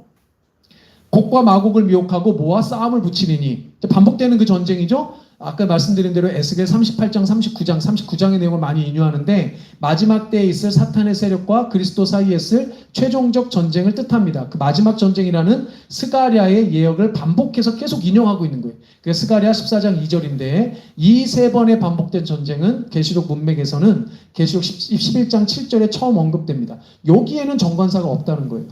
자, 그러면 계시록 16장, 19장, 20장에 반복되는 세 구절에 전쟁이 세 번 등장해요. 전쟁이라는 표현, 말 자체가 등장을 해요. 그럼 이 세 구절에는 모두 하나의 그 전쟁을 묘사합니다. 그러니까 서로 다른 게 아니에요. 두 가지 심상에서 매우 두드러진 유사점들이 있기 때문에 이렇게 표현하는데 첫 번째 유사점은 뭐냐면 군대를 모은다라는 표현이 있어요. 계시록 16장에서는 귀신들이 아마겟돈 전쟁을 위하여 그들을 모으고 계시록 19장에서는 땅의 인물들과 그들의 군대들이 모이고 계시록 20장에서는 사탄이 민족들을 모아 싸움을 하고 있어요. 두 번째로 어떤 이미지가 있냐면 그리스도를 반대하는 모든 자들의 미혹을 언급합니다. 미혹한다는 의미가 반복되는데 계시록 16장 19절에서는 민족들의 미혹에 대해서 언급하고 20장에서도 마찬가지로 사탄이 민족을 미혹합니다. 그러니까 그들이 최종적으로 옥에 놓이면 민족들을 미혹해서 하나로 끌어모으는 거죠. 이게 최종 전쟁의 이미지예요. 게다가 16장에서 아마겟돈 전쟁 후에 우주의 파멸이 나오는 것처럼 20장에서 제일 마지막 전쟁 다음에 우주적 붕괴 사건이 묘사가 되는데요. 그건 좀 이따 다시 보겠습니다. 이런 이유 때문에 세계의 전쟁이 다 같은 전쟁이라는 거예요. 성도들의 진과 사랑하시는 성, 세상 전역에 흩어져 있는 교호가 아니고요. 교회입니다. 죄송합니다. 교회를 뜻합니다. 이후 등장하는 20장, 21장, 22장에 보면 새 예루살렘이 나오는데요. 그 새 예루살렘과 축자적인 평행 관계를 가집니다. 교회를 대적하는 자들을 불로 심판하실 거예요. 마귀, 짐승, 거짓 선지자, 세세토록 괴로움을 받으리라. 자, 다 등장했어요. 세 가지. 마귀, 짐승, 거짓 선지자. 우리 앞에서 이야기했었던 세 대적자들에 대한 모습이 다 나오는데 사탄의 모든 세력이 이제 불과 유황못에서 영원한 고통을 받을 겁니다. 최후 심판으로 인해 영원한 형벌에 처하게 될 것을 그리고 있죠. 여기서 세세토록이라는 것은 형벌의 영원성, 괴로움이라는 것은 그들이 느낄 수 있다는 거예요. 의식적이라는 것을 나타냅니다. 자, 11절부터 읽습니다. 시작. 또 내가 크고 흰 보좌와 그 위에 앉으신 이를 보니 땅과 하늘이 그 앞에서 피하여 간데 없더라. 또 내가 보니 죽은 자들이 큰 자나 작은 자나 그 보좌 앞에 서 있는데 책들이 펴 있고 또 다른 책이 펴졌으니 곧 생명책이라. 죽은 자들이 자기 행위를 따라 책들에 기록된 대로 심판을 받으니 바다가 그 가운데서 죽은 자들을 내주고 또 사망과 음부도 그 가운데에서 죽은 자들을 내주매 각 사람이 자기의 행위대로 심판을 받고 사망과 음부도 불못에 던져지니 이것은 둘째 사망 곧 불못이라. 누구든지 생명책에 기록되지 못한 자는 불못에 던져지더라. 자, 이제 20장의 제일 마지막 부분인데, 마지막 부분은 전쟁이 끝났어요. 이제 그쵸? 전쟁이 끝나면 뭐가 벌어집니까? 전쟁 재판이 벌어집니다. 이 심판이죠. 전쟁이 끝나서 모두가 불려오는 거예요. 심판대 앞에. 그 심판대가 보좌인 거죠. 크고 흰 보좌와 그 위에 앉으신 이. 여기에 앉으신 이는 하나님 또는 그리스도라고 할 수 있는데 흰색은 그의 거룩하심을, 보좌는 주권과 심판에 대한 정당성을 보여주는 상징입니다. 이제 재판이 벌어지는 거예요. 심판이 벌어지는 거예요.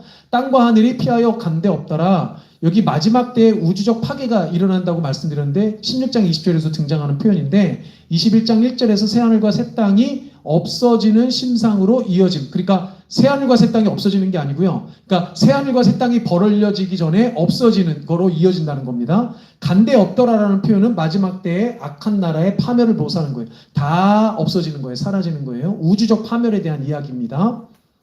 자, 책들이 펴있고 또 다른 책이 펴졌으니 생명책, 책들에 기록된 대로 아까 말씀드린 대로 복수의 책들과 단수의 생명책이 등장을 하는데 다 심판대 앞에 심판하기 위한 말하자면 참고 자료들입니다. 책들은 복수로 되어 있는데 심판에 대한 것이고 생명책은 단수인데 생명을 얻은 성도들에 대한 것이에요.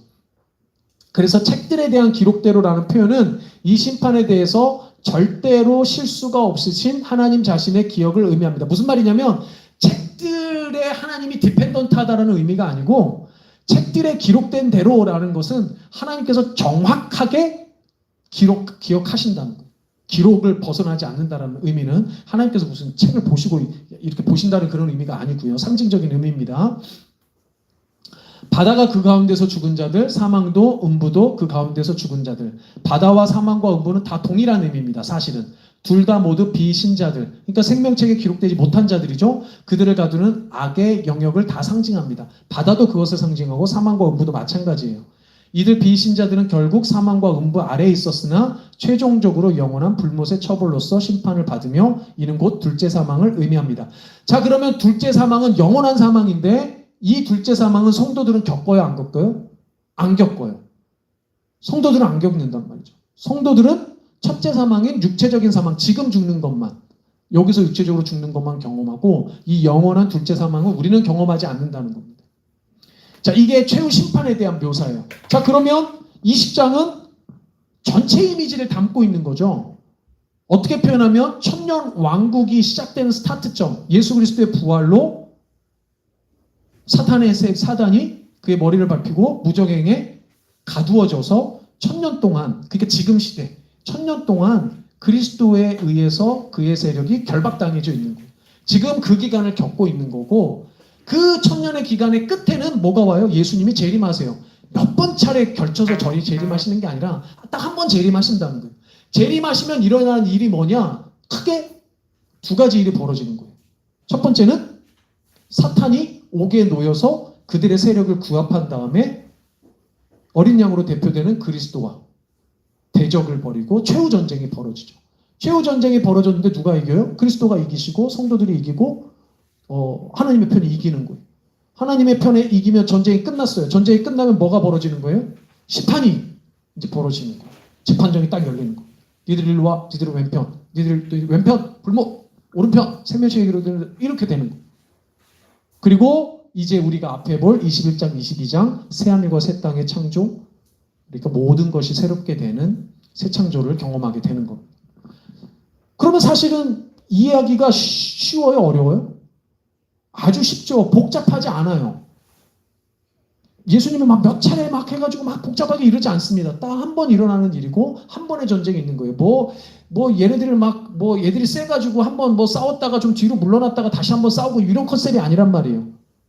예수님 딱 한 번 그들을 완전히 물리치시는 장면이 등장하는 겁니다. 그리고 지금 이 시대가 천년의 시대이고 천년은 상징적인 의미이기 때문에 예수님이 부활 승천하신 이후에 이미 우리의 기간으로는 2000년이 넘게 지났지만 2000년이 지났지만 천년의 문자적인 의미가 아니라 상징적인 의미라는 겁니다.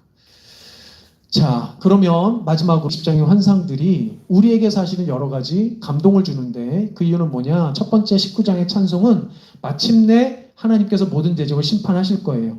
자기 백성을 구원하실 겁니다. 그런 하나님의 위대하심과 신실하심에 대한 우리의 즐거움과 기쁨이라고 되어 있잖아요. 우리의 감사와 기쁨으로 우리가 인도한다는 거죠. 예배 드릴 때마다 그 하나님을 찬양하고 예배하는 거니까 예배라는 게 얼마나 감사하고 기쁜 겁니까? 두 번째, 실천적으로 우리에게는 건강한 두려움을 줍니다. 두려움이 언제나 나쁜 게 아니에요.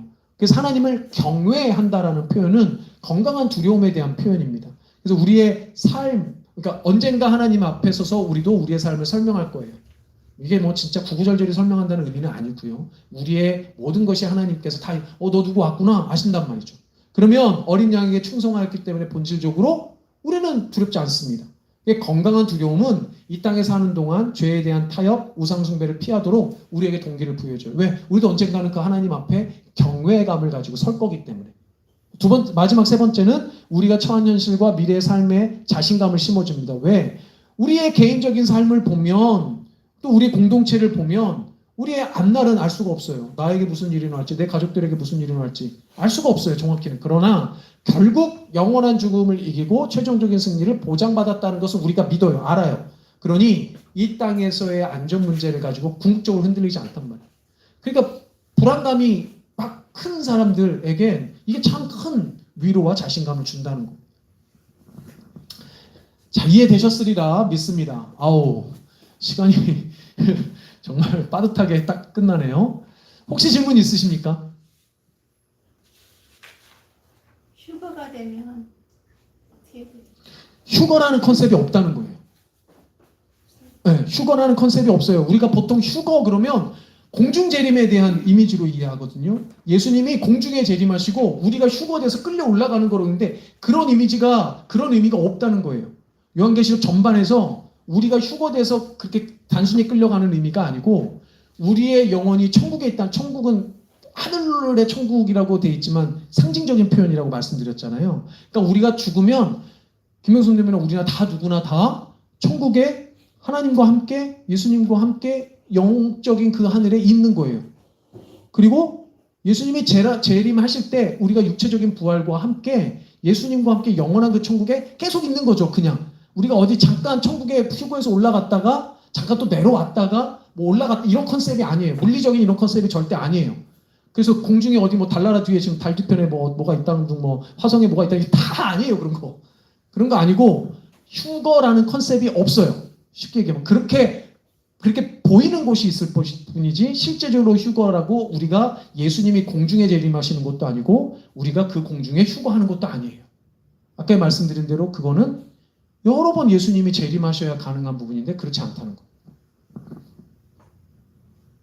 또 다른 질문 있으세요?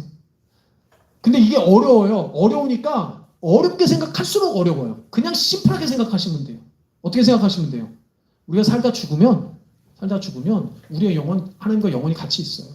그럼 그분이 재림하실 때 우리가 모든 최종적인 승리를 그때 우리가 경험하게 돼요. 그걸 잔치라는 이미지로 표현되어 있고.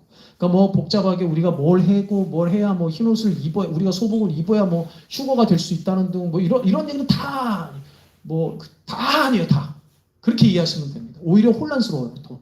그러니까 혼란스럽게 생각하실 거 없고 열심히 이 땅 가운데 예배드리면서 정말 나의 구주 예수 그리스도와 더불어 열심히 살고 열심히 예배드리고 어떻게 보면 천국을 소망하면서 기대하다가 죽으시면 돼요. 그러면 우리는 그때부터 하나님께서 인도하시는 대로 천국에서 즐겁게 잔치하면서 기다리다가 예수님 재림하실 때 최종적인 승리까지 함께 빵파레를 울리면서 그런 겁니다. 그러니까 너무 복잡하게 생각할수록 어려워요. 여기까지 하겠습니다. 제가 잠깐 기도하고 마무리하겠습니다. 좋으신 하나님 감사합니다. 주님 다시 오실 것을 믿습니다.